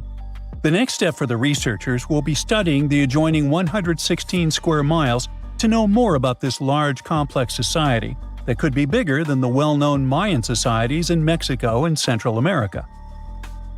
Meanwhile, in 1963, a man in Turkey discovered an ancient city while renovating his own house. He knocked down a wall in his basement and found a mysterious room. He kept digging and saw a tunnel. It led to the Derinkuyu underground city. It's one of the deepest multi-level underground settlements in Cappadocia and in all of Turkey. The inhabitants lived on 8 levels and had access to cellars, storage areas, chapels, a school, a study room, and other structures. All floors were connected by an extensive network of tunnels. The underground city was probably built as a shelter. The construction is hiding at 279 feet deep, and you can't see it from the outside. The complex was large enough to shelter about 20,000 people with their livestock and food supplies. There was also a 180-foot ventilation shaft. Archaeologists believe that Phrygians first built the levels. The Romans used and enhanced the structure later. The golden time of Derinkuyu was during the Byzantine era. The next lost and found city appeared only in a few inscriptions and ancient texts, so no one could be sure it really existed. Scientists searched the majority of the coast of Egypt until one archaeologist and his team detected a colossal face looking at them from under the water. The ancient city of Thonis Heraklion was discovered completely submerged 4 miles off Alexandria's coast. In the ruins of the lost city, there were 64 ships, 700 anchors, and a treasure trove of gold coins. Archaeologists believe the 16-foot-tall statue and the temple remains are the most important findings discovered by the expedition. Back then, The city had ceremonies and celebrations that took place in the Temple of Amun. The ruins and artifacts were made from granite and diorite, so they were in good condition even after having been in contact with water for centuries. They give people a glimpse into what life was like 2,300 years ago in one of the most important trade ports of the world. The city had a network of canals, sort of like an ancient Egyptian Venice. The canals linked many separate harbors and anchorages. Towers, temples, houses, and other structures were also linked by bridges. Thonis Heraclon was the country's main port for international trade and the collection of taxes. No one really knows how the city ended up submerged, but archaeologists connect it with natural causes. At the end of the 2nd century BCE, most probably after a flood, it got covered with water. Then Alexandria, the city founded by Alexander the Great, became more glorious than Heraklion. Before Alexandria's fame, Heraklion was the main port of entry to Egypt. So after the tragedy, many ships heading for Heraklion had to change their route and go to Alexandria. Heraklion lost its glory until its discovery in 2000. Let's do a thought experiment together, shall we? Now imagine you're climbing the Himalayas. However, you're lost. Where you are seems to be an isolated valley. You used all your food and water source and don't know which way to go. You're so out of energy that you don't even know if you'll be able to get back home. Suddenly, in the distance, you see a sage-looking man walking towards you. However, you can't help but to close your eyes as you are defeated by fatigue. You open your eyes to a totally new place. The sage is sitting right next to you. He says, "Hello, traveler, and welcome to the land of immortals." That sounds like the beginning of an Indiana Jones movie, right? But what if I told you that such a place actually is said to exist, according to some legends, beliefs, and ancient texts? Indian Tibetan texts mention a place called Gyangaj, also known as Shambala or Shangri-La, depending on different cultures. This legendary city is the home of immortal beings and is a land of spiritual enlightenment. Take one of its names, Shambhala, for example. It literally means the source of happiness in the Sanskrit language. So, accordingly, you would expect this celestial kingdom to be surrounded by all things of great beauty and wonder, with gardens and other mighty and majestic structures. The ancient beliefs and myths state that when you enter Gyangaj, you will immediately be reminded of the structure of a lotus flower with 8 petals. The place is surrounded by mountains covered with snow. It has beautiful waterfalls, crowning into a pure and divine lake, and its water has extremely strong therapeutic powers. The whole place is illuminated by milky white light at all times, and this is neither due to the sun nor the moon. There are also phosphoric plants that can give desired light on voice commands. 100 types of other delightful flowers keep blooming all year round in its gardens, in addition to countless trees where delicious fruits grow. But one tree is known to be the most special one, and that is the tree of immortality, or the tree of life. Described as a shimmering crystal, it stands at the center of Gyangaj and unites the skies, the earth, and the underworld. The fruits of it resemble an abstract form of Sri Yantra, a mystical diagram used in Hinduism, which consists of 9 interlocking triangles. However, nobody is allowed to take these fruits out of Gyangaj itself. The only way to do it is if you get permission from the inhabitants of the city. This brings us to the question of who lives in this magical and mystical city. According to the legends, Gyangaj is inhabited by a great number of advanced masters, or in other words, sages, who subtly guide the destiny of the world through meditation. They are eternal beings who are not affected by any human desires or sorrows. Their duty is to protect the spiritual teachings of the world and work for the good of humanity, as well as all conscious beings. It's also believed that during a time of great chaos in the world, the 25th ruler of this Gyangaj will appear among them to lead the planet to a better future. These sages and eternal beings who live there are somehow also the protectors of Gyangaj. So, if you were thinking of just casually walking into this place with a map in your hands, sorry to inform you, but that's not happening. First of all, no one really knows where exactly Gyanganj is. Some people believe it's in a remote valley in the Himalayas. Some claim it's in a hidden cave. There are also people who think it's on a mountain range, and others suspect it's on a secluded plateau. So, the location of the city is a mystery and seems like it will stay that way, since it is also said that the immortal sages who live in Gyanganj camouflage the valley from humans by creating some kind of an energy field. So, Google Maps can't help you with it either. That's why some even suggest, including the Dalai Lama, that it exists in a different plane of reality altogether. In some of the ancient texts, there are actually a few instructions on how to access Gyanganj. However, the directions are said to be incomprehensible, the way I get sometimes. But let's pretend for a second that you did crack the instructions, and the immortal beings living there were willing to grant you entrance. Unfortunately, you still might not be able to enter this cosmic city, and here's why. It is believed that only enlightened masters or sages who have a certain karmic connection with it will be able to reach there. So, what do the eternal beings of such a magical place do there? Remember, they have all the time in their hands. The ancient texts state that Gyanganj has a center and 16 areas that are all meant for 16 different sciences to be studied. These include solar sciences, universal planetary sciences, sciences related to time, the science of air, the science related to the sun and the moon, the science related to space, the science related to gravitational forces, and so on. What they all have in common is that to be able to learn them, you first need to have a very high understanding of energy. The level of courses that are studied is extremely advanced, and these teachings are still unknown even in these modern times. Each scientific system has different departments, and all these departments have their respective teachers. Since time doesn't work as we understand there, and immortality is possible, most of these teachers are hundreds or even thousands of years old. They can stay in their spiritual bodies, which appear like a mass of bright light, while their physical bodies remain separate. What a school, huh? It almost makes Hogwarts seem boring. And does anybody actually graduate from there? Of course, all these stories and mysteries about Gyanganj have attracted many people from all around the world.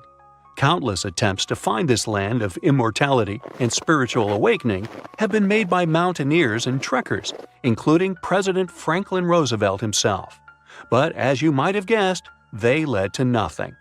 Still, there were a few people, like renowned spiritual leaders, sages, and adventure seekers, who claimed they had visited it. One of them was Sri Gopinath Kaviraj, a celebrated scholar, who was the first person in modern times to have allegedly found the place. After his supposed visit to Gyanganj, he wrote a book about it and made the place popular in modern culture. Upon reading his book, many other enthusiastic foreign scholars rushed into Tibet to learn more about it, as well as try to find it. Another person who claimed to have been there was a mountaineer who got lost in the Himalayas. According to his story, after getting lost, he was feeling hungry, so he accidentally consumed poisoned mushrooms. Feeling completely disoriented by them, he stumbled upon a mountain with a gap, which was covered by fog. Then he fell inside. After getting back up to his feet, he realized that he was surrounded by people dressed in strange clothes who tended to his wounds.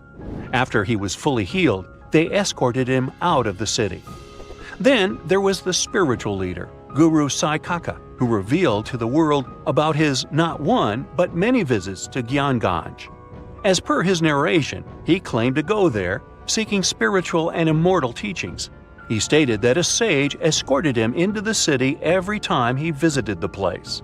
In his stories, he also pointed out that the kingdom exists in a higher dimension. One other so-called visitor to Gyanganj was L.P. Farrell, an English officer, who claimed to have experienced the mystical place in 1942. Even if all these stories and descriptions about Gyanganj are able to give us a vivid picture, it can still be hard for many to keep an open mind about its existence. Yet again, it's not hard to admit that even the idea of such a place where immortality is possible and truly moral beings are working to protect humanity, is comforting, mind-blowing, and fascinating. Whoa! It's a huge flying island right above your head. In the era of AI, you may think it's nothing but a neural network video, but let me tell you that first, it's very much real. Two, if you want, you can as well visit it. It may even hold the key to the El Dorado secret. This place is called Rorima, and it's actually not an island at all. It's a mountain. Due to a number of factors, we get this vision of an island floating somewhere above us. But it's all about the flat top this mountain has. There's no standard peak, so it looks flat and the thick clouds get blended into the skies, thus creating this optical illusion. Despite the advancements in satellite technology and affordable air travel, there are still few places on Earth that feel truly uncharted. Like Mount Rorima is one of them. It's been around for almost 2 billion years, and it's one of the oldest formations on our planet. For comparison, dinosaurs appeared somewhere around 240 million years ago. Some scientists believe that this area used to be a part of the supercontinent called Gondwanaland. And back then, it wasn't yet a mountain. When the supercontinent split apart, the erosion created this magnificent tabletop mountain. But what's interesting about this place is not the age, but the fact that it still looks prehistoric. It's almost untouched. The reason for that is late exploration of this part of South America. By the way, we still discover new flora and fauna species living there every year. For a mountain, it's relatively short, only 9,220 feet. There are cities located at a higher pitch above sea level, say La Paz in Bolivia, whose elevation is 11,940 feet. So people could be living in the area of Mount Rorima too, despite its hard-to-get location. But there's a twist to it. The Pemon people are the original inhabitants of this region, and they have an incredibly rich tradition of myths. For instance, their mythology features deities that live on the Tepui, which are flat-topped mountains found in the grasslands. These mountains are considered sacred and are off-limits to the living since they're believed to be the dwelling places of ancestor spirits known as Mawari. So, there are traditions that restrict living in this area, but still, some sources claim that local communities do dwell there. But, obviously, modern problems lie not only in the spirits, but in very much limited job opportunities there. However, guided tours are actually available. So what will you see if you ever dare to visit this place? At the base of the mountain lies an evergreen rainforest featuring trees that range in height from 82 to 150 feet, with some specimens reaching up to 200 feet. Some of them are endemic for sure, meaning that it's the only place in the world where you can find them. Like, you can find orchids as large as a medium-sized tree. It's not a surprise because due to the remoteness of this place, species here may have followed a completely different evolutionary trail, unlike most of the flora and fauna on our planet. Next, you have all the chances to stumble upon a waterfall at the base of Rorima that's been flowing for millions of years. Fun fact, there are no rivers on Rorima summit, but the rainfall seeping through the porous rocks create this incredible view. All combined together make it look like some lost world, right? By the way, Sir Arthur Conan Doyle was inspired by Tepui, these tabletop mountains, when he was writing his The Lost World novel. Yep, it's not only Sherlock he was famous for. Among these natural wonders, Rorima stands out as the most accessible Tepui. There are more similar formations, but they're way less trek-friendly. Yeah, amongst other mountains, Rorima may be the easiest to get to, but still, it is very hard to get there, even taking into account all the modern technologies. So, how did the discovery happen? Hard to say for sure, but there is a theory backed up by official records. Back in the 16th century, here was this Sir Walter Raleigh. Look at his fancy collar and mustache. He was one of the most important people during the Elizabethan period. In 1594, he got to know about a great golden city near the Coroni River. That idea stuck in his mind. Maybe it was something like a get-rich-quick scheme for him. Anyways, 1 year later, he went to explore what is now Guyana and eastern Venezuela, and he described precisely Mount Rorima. On March 22, 1595, an English fleet led by Walter Raleigh showed up off the coast of Trinidad. Raleigh tried to make nice with the Spanish settlers there by trading and even inviting them aboard his ships for some entertainment. After a few drinks, the Spaniards opened up about a person having some particular activities in Guyana, sharing insights about the land's geography and the treasures they believed were hidden inland. Fast forward to April 7th, Raleigh pulled off a surprise attack on the town of San Jose and managed to capture this very person. After squeezing him for information, Raleigh declared his own plan to head into Guyana on a quest for the legendary Golden City.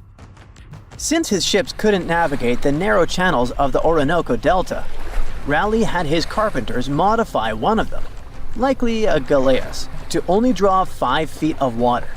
This ship could carry 60 men, while another 40 were split among smaller boats.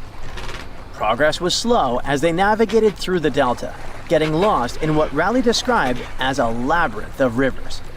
Eventually, they made their way to the Caño Manamo, and then into the main Orinoco River.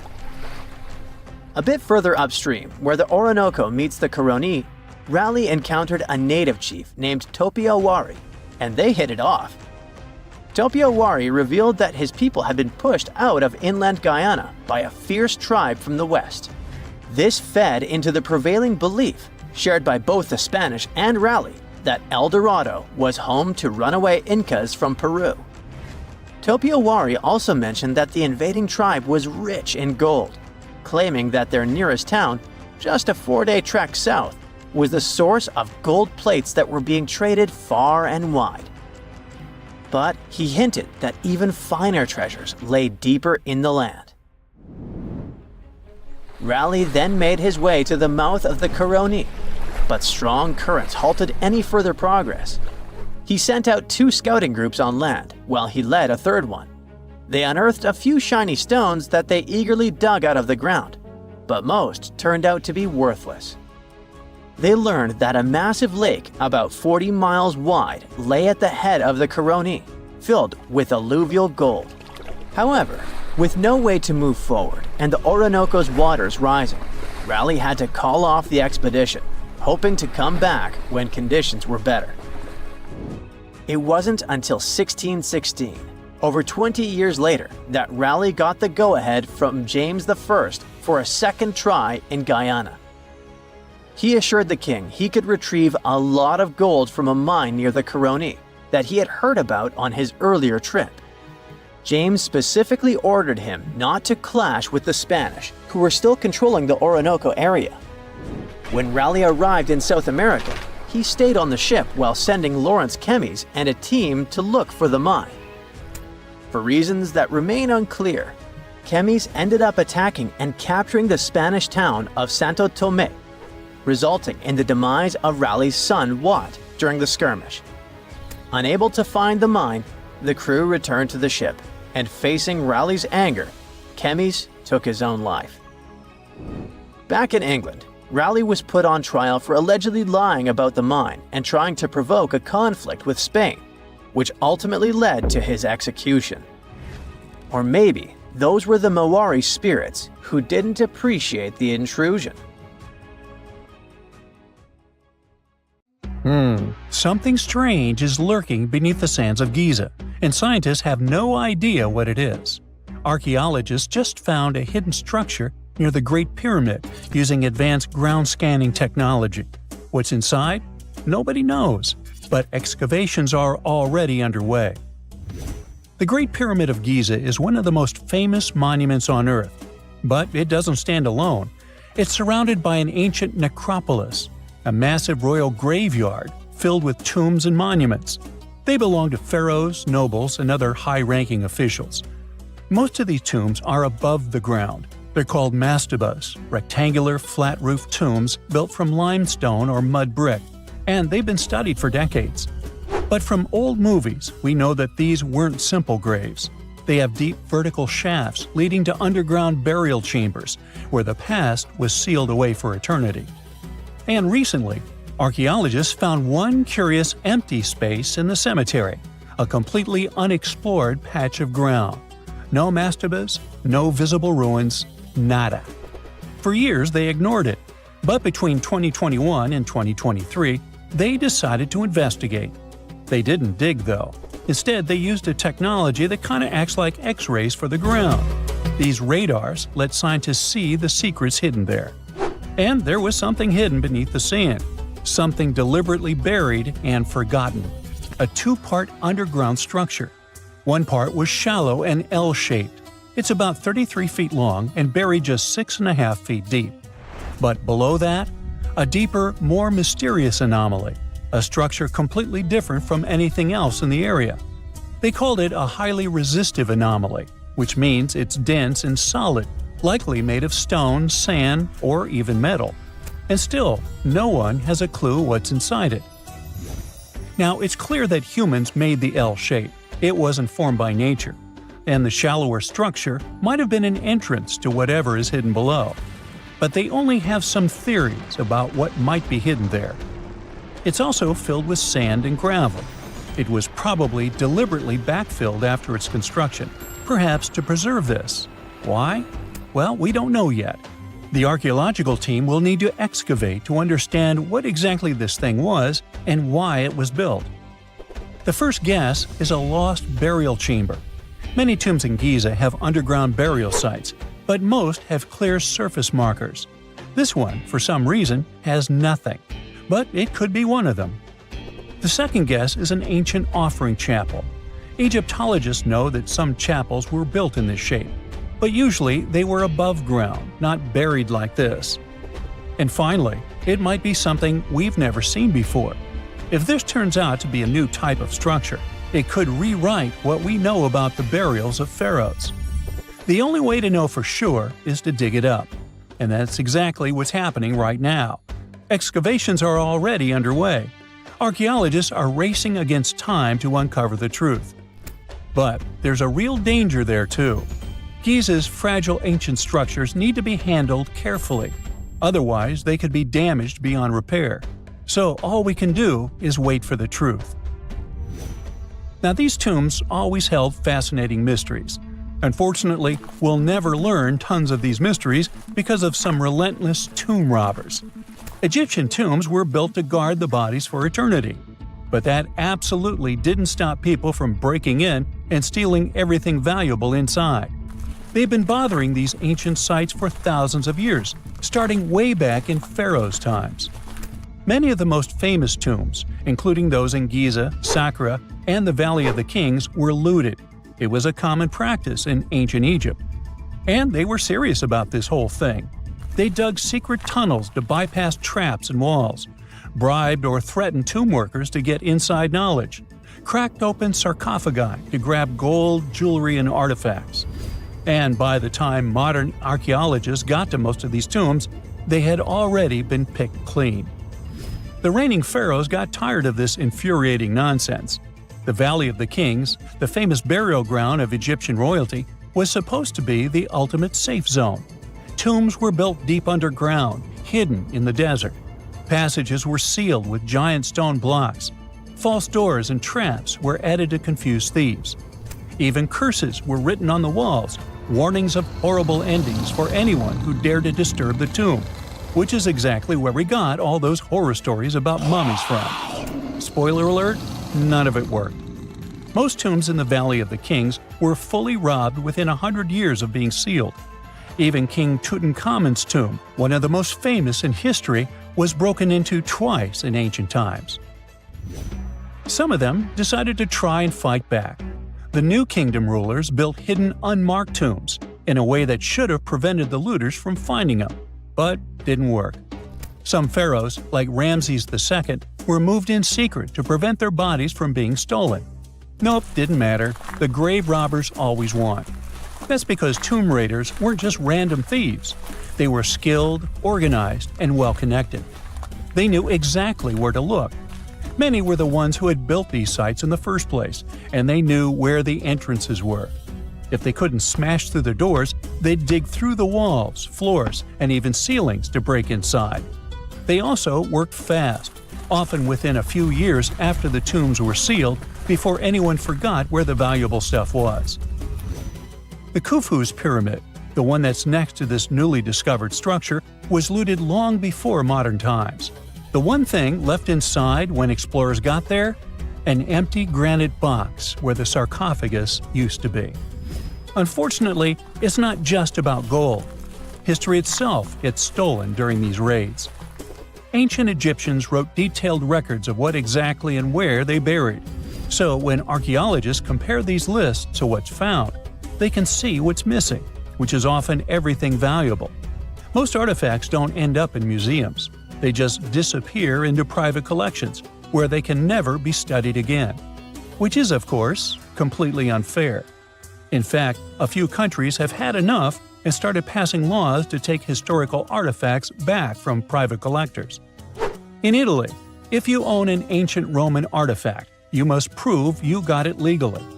China is actively hunting down stolen artifacts, and they must find ways to retrieve it back from the Western collectors. In Egypt, they passed new laws making it illegal for private citizens to own any ancient Egyptian artifacts at all. Other countries, like the US, the UK, Germany, or Switzerland, are completely fine with rich guys owning their history. The British Museum is built on looted things. European empires invaded half the planet and took whatever they wanted back home. Their museums are often full of such stolen artifacts, and unfortunately, they refuse to give most of them back. For example, the Rosetta Stone.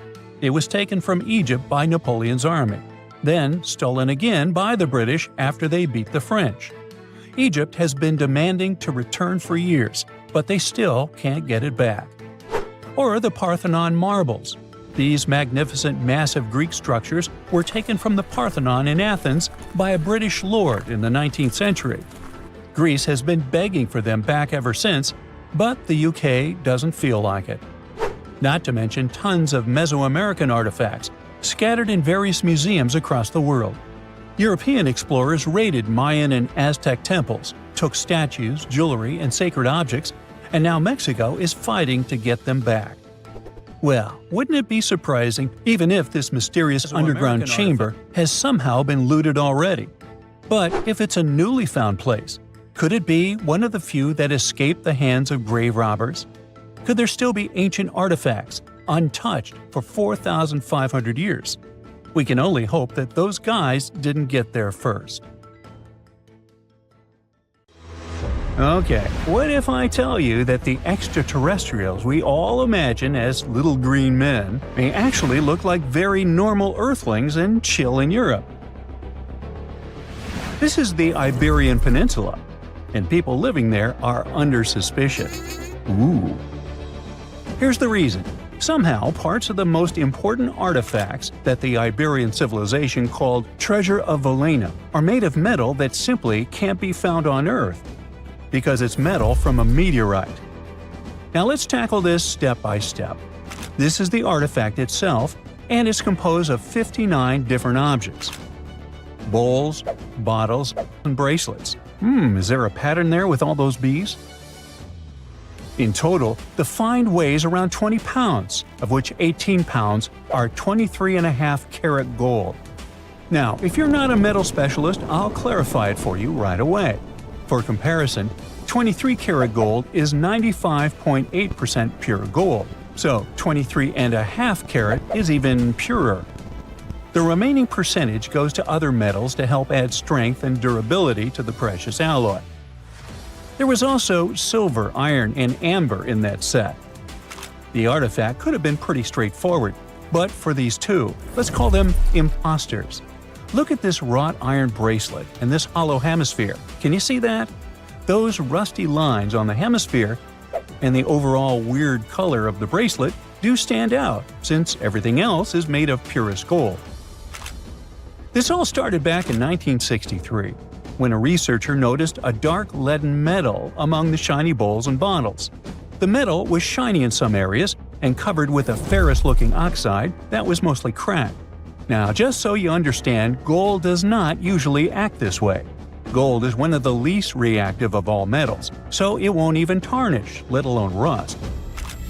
To figure out where this suspicious iron came from, researchers turned to mass spectrometry, which checks out the mass-to-charge ratio of molecules. Their findings showed that the nickel in the iron is similar to that found in meteoritic iron. Simply put, the bracelet and the hemisphere are of extraterrestrial origin. Ooh.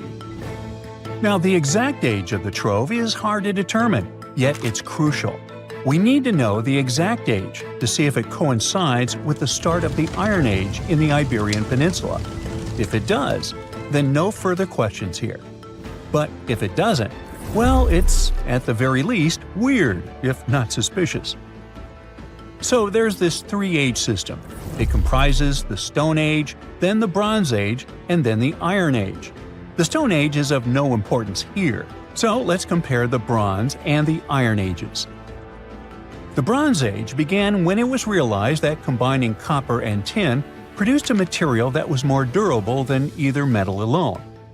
This era was all about major upgrades in tools and weapons, but two standout inventions were writing systems and the wheel. Then came the Iron Age. This time was all about slowly bringing iron into everyday life. Iron was way easier to shape into cool designs than bronze. Now, this was a big deal because iron, especially transformed into steel, provided significant improvements in all aspects of life. Tools became lighter, cheaper, and stronger compared to their bronze equivalents. You get it? Good. So, researchers have long debated whether the treasure dates back to the post-Argaric era or the latter part of the Bronze Age. The most recent study claims that those artifacts were created in 1400 to 1200 BCE, and something really doesn't add up. First off, the Iron Age began around 500 years after these artifacts were crafted.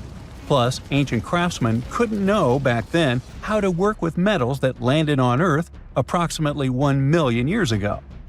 And while the dates are really hard to explain, there is a logical explanation for the craftsmanship. The theory here is that those metal workers simply had access to the fallen meteorite, and thus, they could study it well and discover its properties before using it for decorative purposes. They could have figured it out through trial and error, and once they knew exactly how to work with this extraterrestrial metal, they proceeded to adorn the artifacts with it. Plus, there were the Phoenicians, who contributed to their craftsmanship. Now, it's true that the Iberian people have been processing metal and making pottery long before the Phoenicians settled on the peninsula. But the arrival of new metalworking techniques and the introduction of the potter's wheel enabled them to produce better quality goods much faster than before. So, we figured out the extraterrestrial origins of the Iberian artifacts. But guess what? This area is still under suspicion. The reason for that is the language they spoke. You see, for most modern languages people use today, there will always be some proto-language. Say for Italian, Spanish, and French, it's Latin, hence their similarities.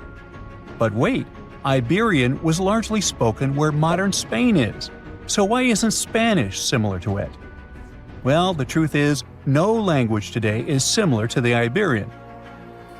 Maybe only the Basque language, but it's because of some similarities found in their numerical systems.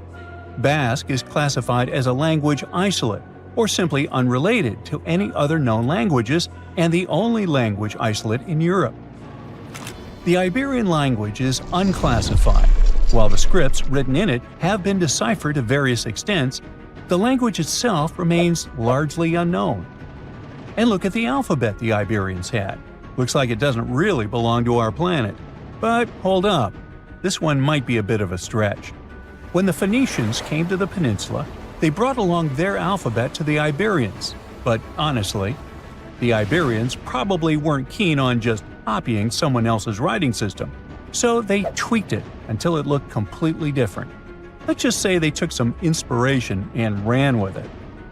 While linguists can guess to some extent how most characters sounded, actually translating the language is still completely impossible.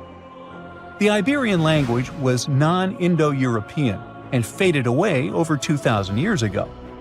And there aren't any similar languages left to help us out. Super frustrating, right? Yeah. We got over 2,000 Iberian inscriptions from tombs, coins, potteries, lead plates, and even cave wall carvings. But aside from a handful of words, we're totally in the dark about what they mean. Now, if we could understand their language, we might have learned that they were great thinkers and all, but we can only contemplate the works of art they left. Iberian culture has a lot of amazing stuff made by talented artisans. We're talking about not just metalwork and ceramics, but also detailed sculptures, textiles, jewelry, and other personal bling. But here's the catch. Making all those luxury items depended a lot on a big farming class. At the heart of Iberian society, most folks were involved in farming and taking care of livestock. Depending on where you were, the types of farming varied. For example, up in the north, they were all about growing grains, while down in Valencia, they focused on producing olive oil and other agricultural aspects. In the west, raising animals was the name of the game. Still, we don't have much information about the day-to-day lives of the many people doing this essential work. Yet, on the flip side, we know a lot about the upper class of Iberian society, who control these agricultural resources and hire the artisans. By the 7th century BCE, we start to see a group of Iberian princes who were living the good life, trading with the Phoenicians and enjoying fancy luxury items. You can spot this elite class in their burial practices. Cremation was the go-to method for funerals among the Iberians, and wealthy individuals were often found in cemeteries with all sorts of lavish goods and funerary sculptures that give us a peek into the fashion and hairstyles of the rich. Interestingly, starting in the 6th century BCE, there was a noticeable drop in the number of recognizable burials, which suggests that these elaborate funeral customs became more exclusive to a small elite. Meanwhile, the fate of the majority, farmers, artisans, soldiers, and laborers, who made up a big chunk of the population, remains a bit of a mystery. It used to be a pretty advanced civilization, but it vanished without a trace. Researchers think it could have been due to some massive earthquake, but so far, we don't know for sure.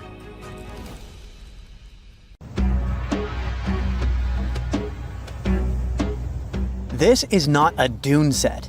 This is a very real desert in Niger. Jado was probably built by the nomadic Sao people and is filled with ksars, which are fortified houses made of salt and clay, with giant walls and secret passages. Located deep in the desert, it was once a vital stop for trans-Saharan caravans, but is now a hotspot for smugglers and bandits. The site has been off-limits since 2002 due to its dangers. The origin of the ksars remain a mystery. No archaeological studies have been conducted, leaving many questions unanswered. Even today, shifting sands reveal and conceal parts of these ancient ruins, fueling local speculation about what might still be hidden beneath the desert. Speaking of connective tunnels, scientists were blown away by the discovery of lava tubes in Saudi Arabia. These underground passages form when molten lava cools down.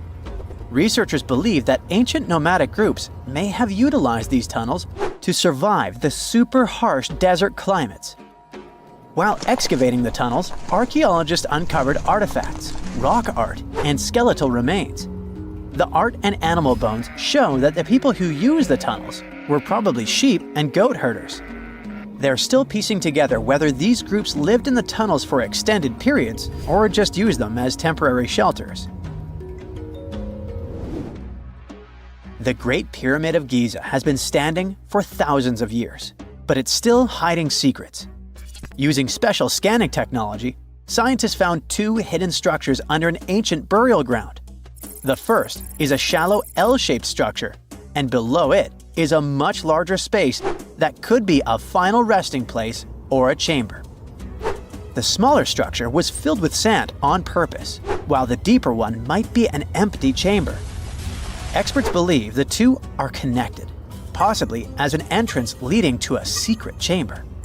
This is big news because it might give us some more insight into who built the pyramids and why. The world is full of ancient writing, but some messages refuse to give up their secrets, like the mystery of the Bashplemi tablet. This unusual stone, pulled from a lake in Georgia, is covered in symbols no one can read. Even with modern technology, experts are completely stumped. The tablet is about the size of a book, with 60 symbols carefully carved into its surface, but 39 of them don't match any known language. Some resemble scripts from ancient civilizations in the Middle East, India, and Egypt, but none are an exact match. To make things even trickier, part of the tablet is broken off, meaning a piece of the puzzle is missing forever. To rule out a hoax, scientists studied the tablet closely. They confirmed it's made of vesicular basalt, an extremely tough local rock. Whoever carved these symbols must have been really skilled. Based on similar archaeological finds, experts believe the tablet could date back thousands of years, possibly to the late Bronze or early Iron Age. Some symbols repeat, which could mean they're numbers. Maybe it's an inventory list, a record of battles, or even an offering to the deities. Until someone cracks the code, the Bashplemi tablet remains an unsolved mystery from the depths of history. Experts are still stumped with what this Minoan disk might mean. The Phaistos disk is one of the most mysterious finds from the Minoan civilization. This 6-inch clay object, discovered in 1908, has strange spiral markings that no one has fully decoded yet. The disk has 241 symbols on both sides, showing everything from people and animals to tools and plants. Experts have come up with many theories about what the symbols mean. Some think it's an early form of Greek. Others suggest it's a prayer or a hymn. And some even believe it could be a letter from a king in Anatolia to a Greek ruler. Let's see who will be the first to figure this out. It's always a fun day at an archaeologist's office when they find something as big as a 2,000-year-old marble head. A French archaeologist mission went digging inside an old medieval house near Alexandria in Egypt and found a statue's head depicting an old, possibly ill man. This statue dates from the last Egyptian dynasty before it became part of the Roman Empire, and the site where it was found is associated with the likes of Cleopatra and Mark Antony. For archaeologists, even the smallest finds at this site means a lot. You've heard of Lucy, right? The Australopithecus that was an early ancestor for us humans. Well, scientists found some of her species' footprints somewhere in Tanzania. The so-called Laetoli footprints are over 3 million years old. The trail stretched 88 feet and has about 70 footprints, left behind when a bunch of early humans walked across some wet volcanic ash. What's cool is that these early humans were already walking on 2 feet, like us, not all hunched over like apes. The close spacing of the prints shows they probably had short legs and a shorter stride than we do today. In an ancient Egyptian temple, archaeologists uncovered a shrine unlike any other, a place dedicated to falcons and 2 mysterious deities. One deity had a falcon's head, while the other wore a crown with a sun disk and cow horns. But the most baffling discovery was an inscription that read, "It is improper to boil a head in here." At the heart of the shrine, there are 15 headless falcons carefully arranged on a pedestal, likely as offerings to the falcon-headed deity. One theory suggests the birds were boiled first, perhaps to pluck their feathers, before being placed in the shrine, following the strange rule carved into stone. Archaeologists also found a 13-inch iron harpoon nearby. Its true purpose remains unknown, although the shrine also held remains of fish, mammals, and bird eggs, suggesting that the rituals may have included feasting. And speaking of ancient Egypt, meet Hathor. Scientists named her after the ancient Egyptian deity of motherhood, music, and singing. This wooden statue, housed at the Metropolitan Museum of Art, was thought to be just a beautiful artifact, until a surprising secret was uncovered. Using an X-ray machine, experts found a mechanical operating system inside it, with pulleys and axles connecting her shoulder to her left leg. When activated, the system made her hand raise and lower, an engineering marvel from over 3,000 years ago. The statue was created during Egypt's Middle Kingdom, around 1800 BCE, and is often compared to 19th century automata due to its advanced design.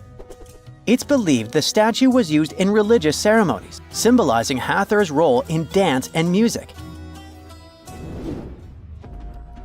An unexpected discovery happened in northern Kuwait, where a Kuwaiti-Polish team uncovered a mysterious 7,500-year-old statue. The statue features an elongated skull, no mouth, narrow eyes, and a flattened nose. This feature is thought to be an Ophidian figurine, named after the Greek word for snake, and it was likely made by the Ubaid culture, a civilization known for their pottery skills. While no one knows exactly what role this weird statue played, it might have been linked to rituals or symbolic practices.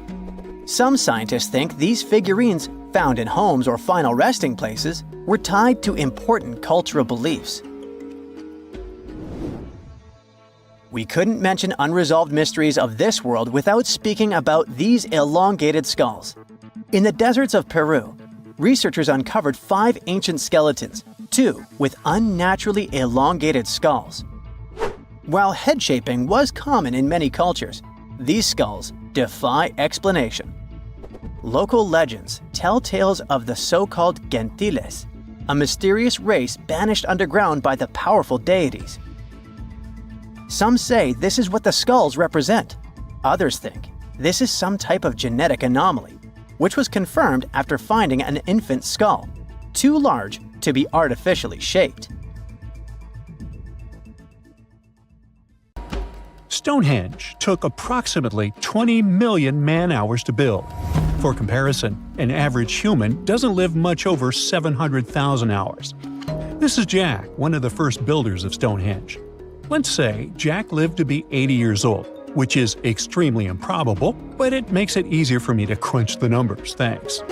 If Jack had spent his entire life, from age 0 to age 80, working on the Stonehenge project, it would have required approximately 28.5 generations of people doing the same thing to complete it. That's next to impossible. To make it more plausible, let's multiply that by 2. After all, Jack wouldn't want to dedicate his entire life to moving stones, and he didn't live to be that old. Thus, we arrive at around 57 generations needed to build Stonehenge. That's not enough room on the screen for me to introduce John, Jack's great-great-great-great, you get the drift, grandson. So it all began around 5,000 years ago with just a simple circular earthen bank and ditch. Fast forward to around 26,000 BCE, and the builders replaced that initial structure with a complex arrangement of wooden posts and brought in around 80 dolerite bloom stones from Wales, which were rearranged at least 3 times. Then, a few hundred years later, they added those massive sarsen stones, each weighing around 25 tons. These enormous sandstone blocks were transported about 19 miles to create a continuous outer circle, with 5 trilithons, 2 upright stones topped with a lintel, forming a horseshoe shape inside. It was a millennium-long building process that demanded years of hard work. So, people must have lived nearby, right? But how would they have found shelter back then? Today, we have houses for builders on site, small accommodations that serve as temporary housing. But structures like this definitely didn't exist when Stonehenge was constructed, did they? Well, actually, they existed, and some recent archaeological digs near Stonehenge prove it. Archaeologists found this Stone Age eco-home, which is a huge deal since it's one of the earliest settlements in the area. This newly uncovered Mesolithic home dates back to around the year 4300 BCE. Let's take a closer look at this house, shall we? Now, for the walls, people back then used a large fallen tree, its trunk to be more precise. These wooden walls were reinforced with flint, and they even lined the pit left by the uprooted tree with cobblestones. To create the roof, they opted for animal hides, which sounds like a wise choice. They must have provided protection against the unpredictable weather of the British Isles. Now, you might be wondering, the weather in Britain is indeed unpredictable, and it has been that way since time immemorial. So, how did the builders manage throughout most of the year, particularly during the winter months? Well, the answer is simple. There was a hearth on site, which isn't surprising, but the system they employed was quite ingenious. A hearth inside the house would have posed too great a risk, yet bringing hot stones into the dwelling was perfectly safe. While they were hot, they couldn't ignite the building. So they used these stones from the hearth as a heat storage system to keep warm at night. And as a final touch, they even incorporated various stones for decoration. They didn't exactly get a Pinterest house, but it added a touch of elegance for sure. And if you think this discovery is merely about the houses, think again. It significantly changes our understanding of how people lived during that time. This discovery places them in an important prehistoric setting right at the start of the Neolithic area, sparking some interesting questions about whether these early folks could be related to the people who built Stonehenge. But there's a big worry. Experts are concerned that this significant find, along with other buried archaeological sites, could be at risk if the authorities go ahead with plans to build a tunnel to reroute the A303 away from the World Heritage Site. Sure thing the house the scientists found wasn't in perfect shape, and it lacked some crucial elements people use for living. Some of them decayed over time, while others were simply absent. So the scientists took 20 tons of chalk, 5,000 hazel rods, and 3 tons of straw, and used all this to recreate the 4,500-year-old design houses. These new buildings are located close to Stonehenge, which is incredible since in this area, planning permission for even a new cowshed is problematic. So, what are these houses like? Well, first off, there are 4 of them, and they're oval-shaped. They're built on the foundation of real houses that stood there about 4,500 years ago, just around the time the Stonehenge Eco House was going up. The houses aren't very big, they're single-room structures. When it comes to dimensions, it was straightforward to estimate since we could gauge the size of the roof and the height of the walls based on the foundations. Each side measures about 16 feet. However, the roof structure remains a bit of a mystery. There were a few differing thatching techniques back then, so pinpointing the exact method used for these dwellings is kind of a guessing game. For now, we think it involves knotted or tied straw carefully secured onto a hazel-woven frame. When fires are lit, the smoke from the hearth wafts up through the thatched roof. Now, remember those 20 tons of chalk? That was needed for the floors and walls. The white chalk walls and floors reflect sunlight and capture heat from the fire. But here's the kicker. The builders encountered a challenge because the ground was so waterlogged that some of the chalk floors took weeks to dry out. By the time they should have been bone dry, they were still as sticky as chewing gum. Now, it's safe to say people 4,500 years ago faced similar struggles, and we can really appreciate what they went through while building their homes. The final layer of daub was applied using rags, giving a smooth, almost shiny finish that looks surprisingly classy. The interiors are furnished with wooden and wicker beds and shelves, along with clay pots and jars, all centered around a cozy hearth. The spaces feel surprisingly roomy and are filled with light that streams in through the thatched roof, bouncing off those white walls. Plus, the woven furniture adds a nice touch of authenticity to the vibe. The fires have been lit, and the first meal, bread crafted from flour ground on a stone mill next to the hearth, has been prepared. Those who tried the bread were pleasantly surprised by its flavor, finding it quite tasty. Now, here comes the bummer. Those who recreated the houses did cheat a little. While the materials used were authentic, the tools weren't.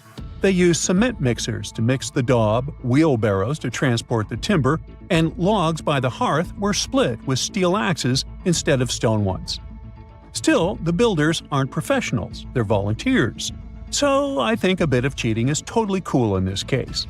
There are other volunteers on site who are more than happy to chat about the daily activities of the Stonehenge builders, from grinding grain with a quern to making rope from rushes.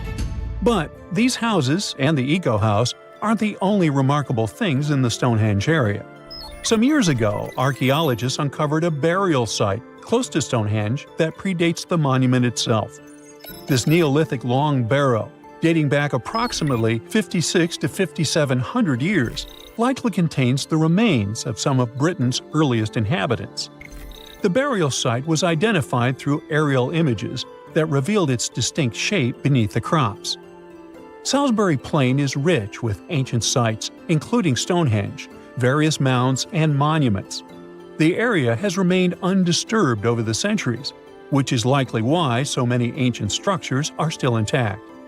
This discovery also shows a significant shift in human lifestyle during that era, marking a transition from a nomadic existence to settled farming and animal husbandry, much like the Eco House itself. The long barrow in question measures about 85 feet long and 65 feet wide, though much of its above-ground structure has been lost to farming over the years.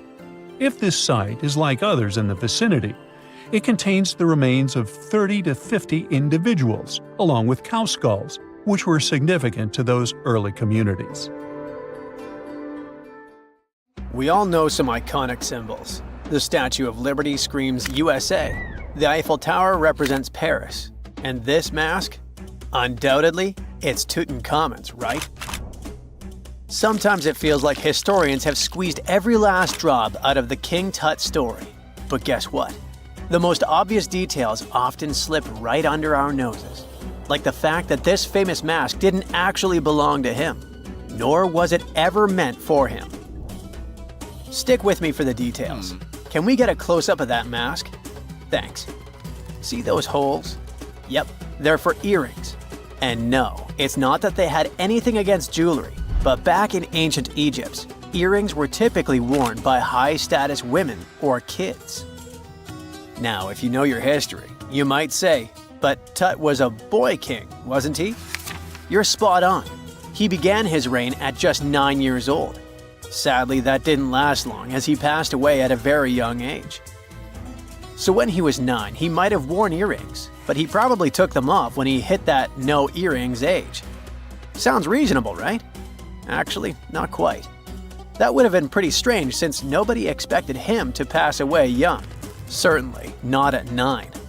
So no one was preparing a kid's mask for a burial. It's this untimely demise that suggests that the mask used was simply the best option available when Tut passed away. There are more clues pointing to the idea that the mask was found in a hurry. Let's think about this. Even though Tut was mummified and his body could wait a bit, his loved ones wanted him to reach the afterlife ASAP. Some experts even believe the paint in the tomb was still wet when it was sealed. But look at his mask. It's a masterpiece. There's no way it was made in a rush. It's way more elaborate than other simpler cartonnage pieces. The renowned mask of King Tut stands 21 inches tall, adorned with precious stones, and features a golden beard that weighs 5.5 pounds, making the entire mask 22.5 pounds. Okay, I'm a bit confused here. So it seems like it was probably a kid's mask, but it had a beard? I've never seen a 9-year-old with a goatee, and I'm guessing you haven't either. Just think about it. A grown man's face compared to a kid's face. Fun fact for you, our faces pretty much stopped growing at the age of 16, so by 19, Tut would have definitely had the face of an adult man. Can you imagine trying to fit a relatively small kid's mask on a grown man? That would have been super embarrassing, and no one would have let that happen. Right, let's dismiss the kids' theory. Now, the second option, if you remember, is that the mask could have originally belonged to a woman. This is where the beard theory comes into play. Some researchers believe the beard might have been added later on. Here's another twist. What if the mask was actually made for Nefertiti herself, who ended up maskless? In this case, there are two discoveries. Two birds with one stone. For now, it sounds like a conspiracy theory, I know. But let's give it a shot and delve deeper into the details. So, Tut passed away in around 1323 BCE, probably due to malaria. He had other health issues too, like when he broke his leg, and records suggest he wasn't in the best shape. As for Nefertiti, we have no solid data about her demise. Plus, nobody knows exactly when or where she was buried. The supposed year when she passed away is around 1330 BCE, but she could have lived longer, and the mask was intended and prepared for her. Or maybe they just took her mask right from the burial chamber. After all, they were family. Well, sort of. She was said to be his stepmom, having been married to Akhenaten, who was likely Tut's father. But this is not 100% accurate. Some scientists doubt it. Ah, these ancient Egyptian families. It's hard to keep track of who's who. I know, you're not yet convinced that Tut wore a lady's mask. Let me share one more theory with you. Meet Howard Carter, the enthusiastic archaeologist who discovered Tutankhamun's tomb. It was located in the Valley of Kings outside Luxor, and, to everyone's surprise, was nearly intact. When he entered, he noticed something odd. This didn't feel like a pharaoh's burial chamber. It was classy and all, but it had a vibe that suggested it was made for a woman. Typically, Egyptian pharaohs had larger tombs that suited them better, and even more strangely, it was oriented to the right of the entrance. This didn't add up. That orientation was typical for female chambers, which Egyptian queens used. Another red flag was that the chamber appeared to have been built in stages, and all the artifacts, around 2,000 of them, seemed hastily placed there. Even more curious, they looked like they were meant for other royals. Carter discovered this burial site in 1922, but it remained a mystery as to why it was so bizarre. Almost a century later, Nicholas Reeves thought he may have solved the puzzle. He claimed that King Tut might not have been the original resident of the tomb. Instead, he suggested that the undisturbed resting place of the legendary Queen Nefertiti could be hidden behind the walls of the boy king's burial chamber. Nicholas studied high-resolution photos for months, meticulously examining every pixel.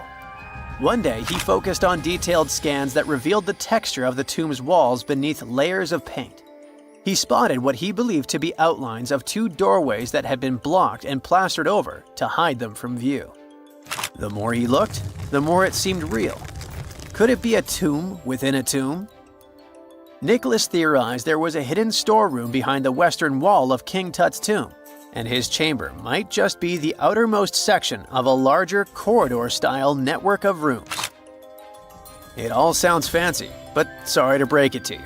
Reeves' theory was debunked. To find out if he was onto something, experts had to use ground-penetrating radar to see the unseen.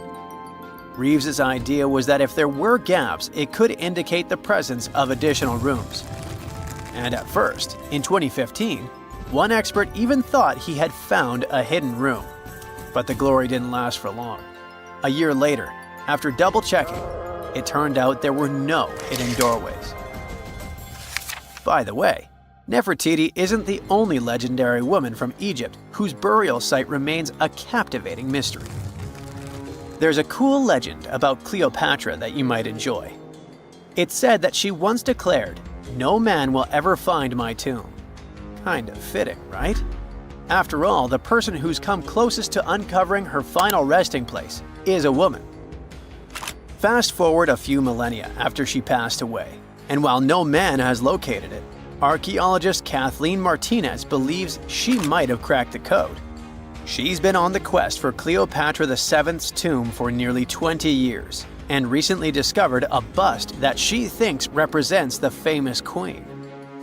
However, not everyone is on board with her claim. Some experts argue that the bust doesn't resemble Cleopatra at all. Alongside this intriguing marble statue, Martinez's team also unearthed 337 coins, some of which, less controversially, feature Cleopatra's likeness. But the real part is that it's still not officially confirmed.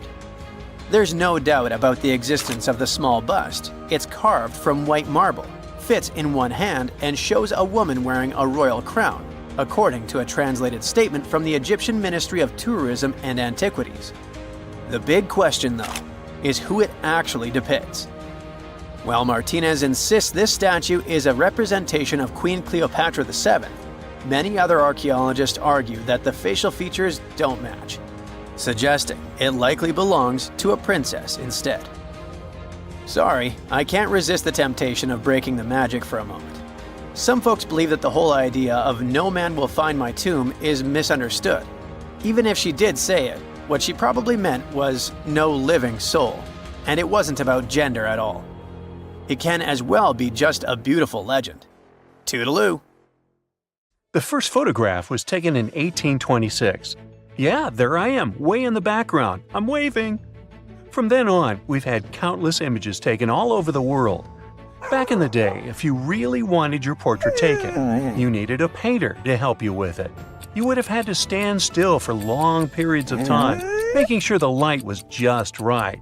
And let's face it, those portraits weren't really as exact. Maybe you'd have asked for your eyes to be a bit brighter, or your lips a bit poutier.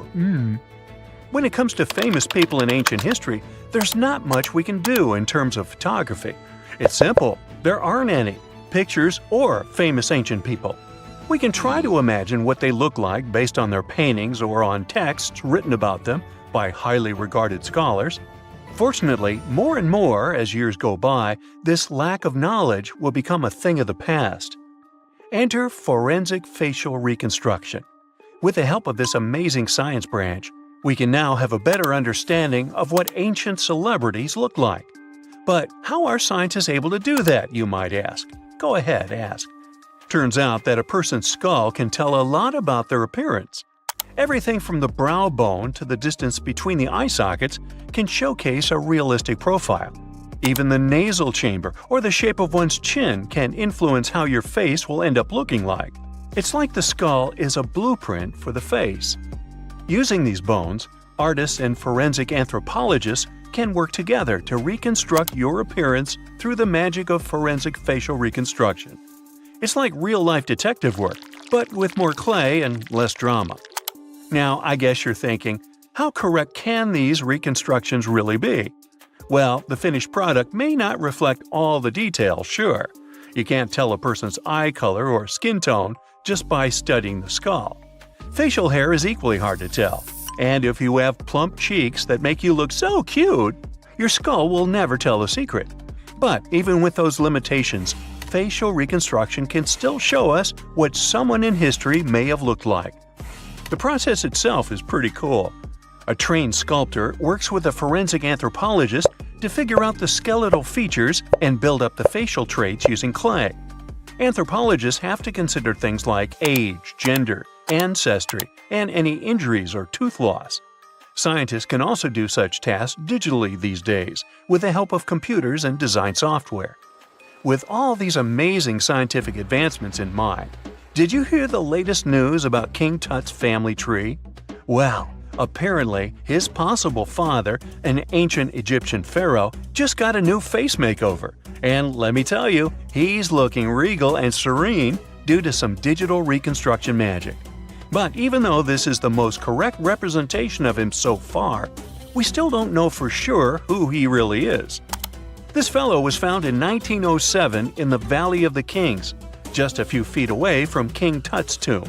Scientists have been studying him for over a century and think he might be Akhenaten, King Tut's daddy, and a very important Egyptian ruler for that matter. Still, some experts remain skeptical and say we need more evidence to confirm his true identity. The reconstruction of this ancient pharaoh's face was a months-long project by a group of brilliant scientists in Sicily. They even brought in a 3D forensic artist from Brazil to help out. The new model is different from earlier ones because they wanted to focus on his facial features and not get distracted by his hair, jewelry, or other bling. On the same note, make way for this latest fashion icon. No, it's not some famous model. It's a hunter-gatherer woman who lived in Sweden 7,000 years ago. And boy, is she fierce-looking in her new reconstruction. She's rocking a feather cape, a slate necklace, and a belt made from 130 animal teeth. Talk about being fashion-forward or backward. Plus, her dark skin is painted with white patterns, making her look like a true work of art. But don't be fooled by her stunning appearance. This woman was more than just a pretty face. She was buried upright in a location dating back to 5500 BCE to 4600 BCE, and her rich jewelry tells us that she was important in her local community. Thanks to the work of an archaeologist and sculptor, we can now see what this ancient woman looked like. They used a CT scan of her skull to piece together her face muscle by muscle, creating a unique expression. It's like making eye contact with the past. While we may never know for sure what her role was in her community, her intricate surroundings suggest that she held a special place for her people. Now, Otzi, the 5,300-year-old mummy from the Alps, also got a new makeover thanks to this amazing technology. He didn't go to a plastic surgeon if that's what you're thinking. Two Dutch brothers used their skills in forensic science and artistry to recreate his face for a new exhibit in Italy. Otzi was found in 1991 by hikers who stumbled across his mummified and frozen remains in the mountains near the Italian-Austrian border. He's been around longer than Stonehenge or the pyramids of Giza. And now, thanks to the two skillful brothers, we finally know what he looked like. They used 3D images of his skull to recreate his face. A photographer also documented the whole process for half a year. Earlier research shows he passed away from a wound caused by an arrow. He was left in a protected area high up in a cold glacier region, so his body was preserved in the snow. He is now safely kept in a refrigerated cell at the museum, which mimics the wet, cold glacial conditions that kept him preserved. They even have a unique cooling system that makes it possible for the mummy to be displayed. Otzi's last birthday was his 46th, which was a pretty ripe old age for his time. He was about 5 feet 3 inches tall and weighed around 110 pounds, so he was on the smaller side. But hey, size doesn't matter when you've been around for over 5,000 years. King Henry VII got a digital makeover as well, and boy does he look good. A graphic artist used a mask of Henry VII's dating from 1509 to create an impressive and realistic reconstruction. Why a mask, you might wonder? Well, before photography, people used wax masks to preserve someone's likeness more accurately than paintings or illustrations. And let me tell you, the restoration of this Henry was a game changer. Henry VII was the King of England from 1485 to 1509. A depiction of him, which can be found at Westminster Abbey, was already lifelike, but the new digital reconstruction takes it a step further. It took the team behind it about 2 months to complete, using a combination of software, custom algorithms, and really tedious image adjustments that were done manually. The project started with a high-resolution image of the mask, which was then used to create a 3D model of the subject's face. From there, the lighting was designed. Lastly, facial markings and hair were added. But what's even more fun is that a beard was added to Henry VII's face too, since men during that era were commonly bearded, wore a beard. We'll never know for sure if he was bearded or not, but it's a hilarious touch that adds to the character of the reconstruction. The same team has also created facial reconstructions of other historical figures, like Mary Queen of Scots or Oliver Cromwell. These masks are like secret passages to another time, if you think about it.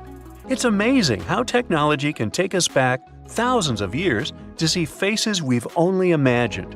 And who knows, maybe in a few hundred years, someone will recreate our faces from a selfie we took.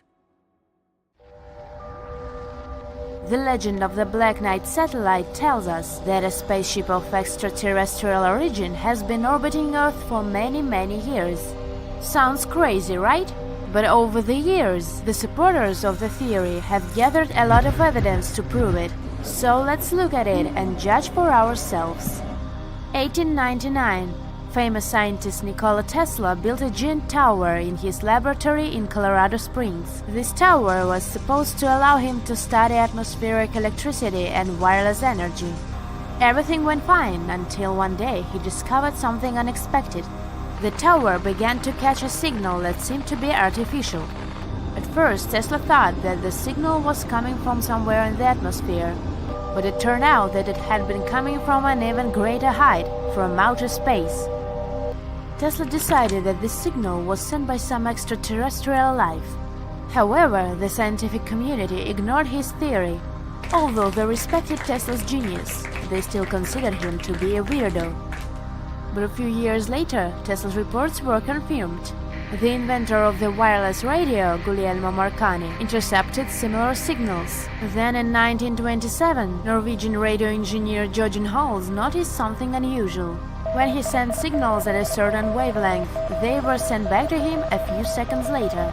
At first, he thought it could be an ordinary radio echo. It's not uncommon for short radio waves to bounce between Earth and the stratosphere. This phenomenon is called propagation. But usually it happens very quickly, in about 1/7 of a second after the original transmission. However, the signals that Hals received took about 15 seconds to get back. They also didn't match the radio echo people were used to. The engineer wasn't the only one to witness this phenomenon. Many radio enthusiasts discovered and confirmed these signals, but no one found any explanation. So what was it? Could Tesla have been right this whole time? Let's unpack this. First of all, the signals did exist, and they've been documented by many people. However, Tesla and Marconi's signals and Hall's echoes are completely different things. In reality, Tesla and Marconi caught signals coming from pulsars. Pulsars are rapidly rotating neutron stars. Those get born when stars greater than our Sun finish their life cycle. After that, they become neutron stars and receive such a strong impulse that they begin to rotate at an insane speed. At the same time, the radio waves pulsars emit reach very far as our planet. Pulsars were discovered only in 1968, so it's not surprising that Tesla and Marconi couldn't explain the data they had received. But what about Jørgen Hals? What he discovered is now known as LDEs, or long-delayed echoes. It's a more complicated concept because, to be honest, these echoes still remain a mystery. Scientists suggest that LDEs may be caused by something in Earth's atmosphere, or they might be reflected from the Sun's plasma clouds or even from the Moon. Unfortunately, we don't know the truth yet. The next incident took place in 1960. The New York Times published an article which said an unidentified silent satellite has been discovered circling Earth in a near-polar orbit by United States tracking stations. The identity and origin of the mysterious satellite, which has been dubbed the Dark Satellite, are unknown despite nearly 2 weeks of tracking. Many people believe that this must be the famous Black Knight satellite. However, later scientists confirmed that it was actually the remnants of a regular satellite that had gone astray. It malfunctioned and the thrusters sent it in the wrong direction, they claimed. Anyway, this whole story led to renewed interest in the Black Knight satellite. Astronomers all over the world started claiming to have observed it. Almost any strange celestial object could become the famous dark spaceship. But up to this point, all the photos and data about the Black Knight satellite have come from observatories on Earth. To prove or disprove its existence, people needed some witnesses in orbit. Gordon Cooper was a pilot and one of the first astronauts in human history. In 1963, he took part in the longest American space mission at that time, Mercury Atlas 9. During the flight, he discovered some strange green object, possibly of extraterrestrial origin, in front of his module. He then told his crew on Earth about that. NBC News picked up on the news and tried to interview Cooper about it, but strangely, neither NASA's mission transcripts nor Cooper seemed to give much importance to this fact, as if that didn't happen at all. Later, the official NASA's explanation was there was an electronic malfunction on Cooper's craft. It led to increased levels of carbon dioxide, which in turn caused Cooper to hallucinate. Cooper agreed with this version. Maybe it's just a curious coincidence that when he retired, he became interested in searching for extraterrestrial life. But even if we assume that all this is true and there is some mysterious spaceship in Earth's orbit, what do they want from us? Why would they be watching us? In 1973, Duncan Alasdair Lunan, a Scottish researcher, decided to investigate this. He gathered all the data on LDEs collected by Norwegian scientists and began to study it. Suddenly, he noticed some deviations that could hide a code. He arranged the data into a graph, where one axis meant the delay in time between the echoes, and the other the position of the echo in the sequence. It turned out to be a collection of dots which looked like some sort of space map, namely the map of the constellation Bootes. Lunan began to analyze the echoes recorded by French astronomers in 1929. Again, he got the same constellation, but one of the stars was in a slightly different place. Lunan then thought, what if it's actually a star map from the past? After rewinding the time, Lunan finally got the whole picture. He discovered that this was how the constellation looked 13,000 years ago, which probably meant that they could have been watching us for thousands of years. In 1973, Lunan gave an interview to the British magazine Spaceflight. He said that he had deciphered the radio message hidden in the LDEs. Here is what it said. Start here. Our home is Upsilon Bootes, which is a double star. We live on the 6th planet of 7 coming from the Sun, which is the larger of the two. Our 6th planet has 1 moon. Our 4th planet has 3. Our 1st and 3rd planets each have 1. Our probe is in the position of Arcturus known in our maps. Goosebumps. But even though these reports were published in the New York Times, Time, and other well-known magazines, no one really took this topic seriously. Unfortunately, Lunan's theory wasn't really backed up by any evidence. Later, he withdrew it himself, saying that he had made obvious mistakes and that his methods had been unscientific. According to him, he had just been making guesses about what these signals might mean. And finally, the last part of our story. This photo. On the 4th of December 1998, the Endeavour spacecraft embarked on the STS-88 mission. This was the first mission to the International Space Station. And then, on the 11th of December, NASA took and published a series of images where you could clearly see an unusual object in Earth's orbit. These photos were immediately picked up by the public. Everyone thought it was the Black Knight satellite, which had been discussed for years. Had it finally been found after 100 years of speculation? But as usual, the truth turned out to be much more boring. During the mission, one of the astronauts was installing a thermal cover, but the coating was poorly fixed. It broke off and flew away. The photos were taken just to document this event. The Black Knight is a very interesting legend. You can dig into it for hours, looking for new information and evidence, and then watch it getting debunked. This story is a pile-up of many completely unrelated stories, reports, photos of real satellites, and so on. All this was mixed into one incoherent, illogical urban legend. Illogical but very fascinating indeed.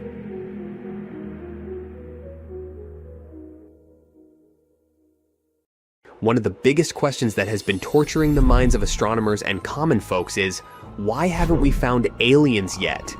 You'd think with a universe so big and filled with tons of stars and planets, we'd have already bumped into some extraterrestrial neighbors by now. This question was first asked by famous physicist Enrico Fermi during a lunch with his fellow scientists. They were chatting about UFO sightings and aliens, and suddenly Fermi asked, "Where is everyone?" It seemed like a casual comment, but it sparked a huge debate. If the universe is packed with stars, planets, and the possibility of alien life, how come we haven't seen any yet? This discussion gave birth to something we now call the Fermi paradox. It goes like this. Based on what we know, there should be advanced alien civilizations out there, perhaps even many of them. They'd likely have technology that could allow them to travel across space or at least send us signals to let us know they're there. But here's the kicker. Despite all of our technology and all the searching we've done, we haven't found a single shred of solid proof that these advanced civilizations do exist. So where are they? Over the years, a lot of theories trying to explain this paradox have seen the light of day. Let's talk about some of the most interesting ones. The rare Earth hypothesis claims that Earth might just be super rare, and planets like ours, with life, are incredibly uncommon. In this case, we could be the only planet in the Milky Way harboring life, or at least intelligent life. We might also be the first intelligent civilization in our galaxy to reach this level of development. In other words, we could be pioneers, however unbelievable it may sound. At the same time, it's not very scientific to rely on a rare chance. Some people think that maybe advanced civilizations were once here, but left the Milky Way. Perhaps they developed the technology of interstellar travel, enabling them to fly between galaxies. Or they could use other exotic ways, like wormholes, hypothetical structures connecting disparate points in space-time. Maybe they found more interesting and pleasant places to live far away from us. One sad possibility is that when a civilization becomes too advanced, it ends up destroying itself.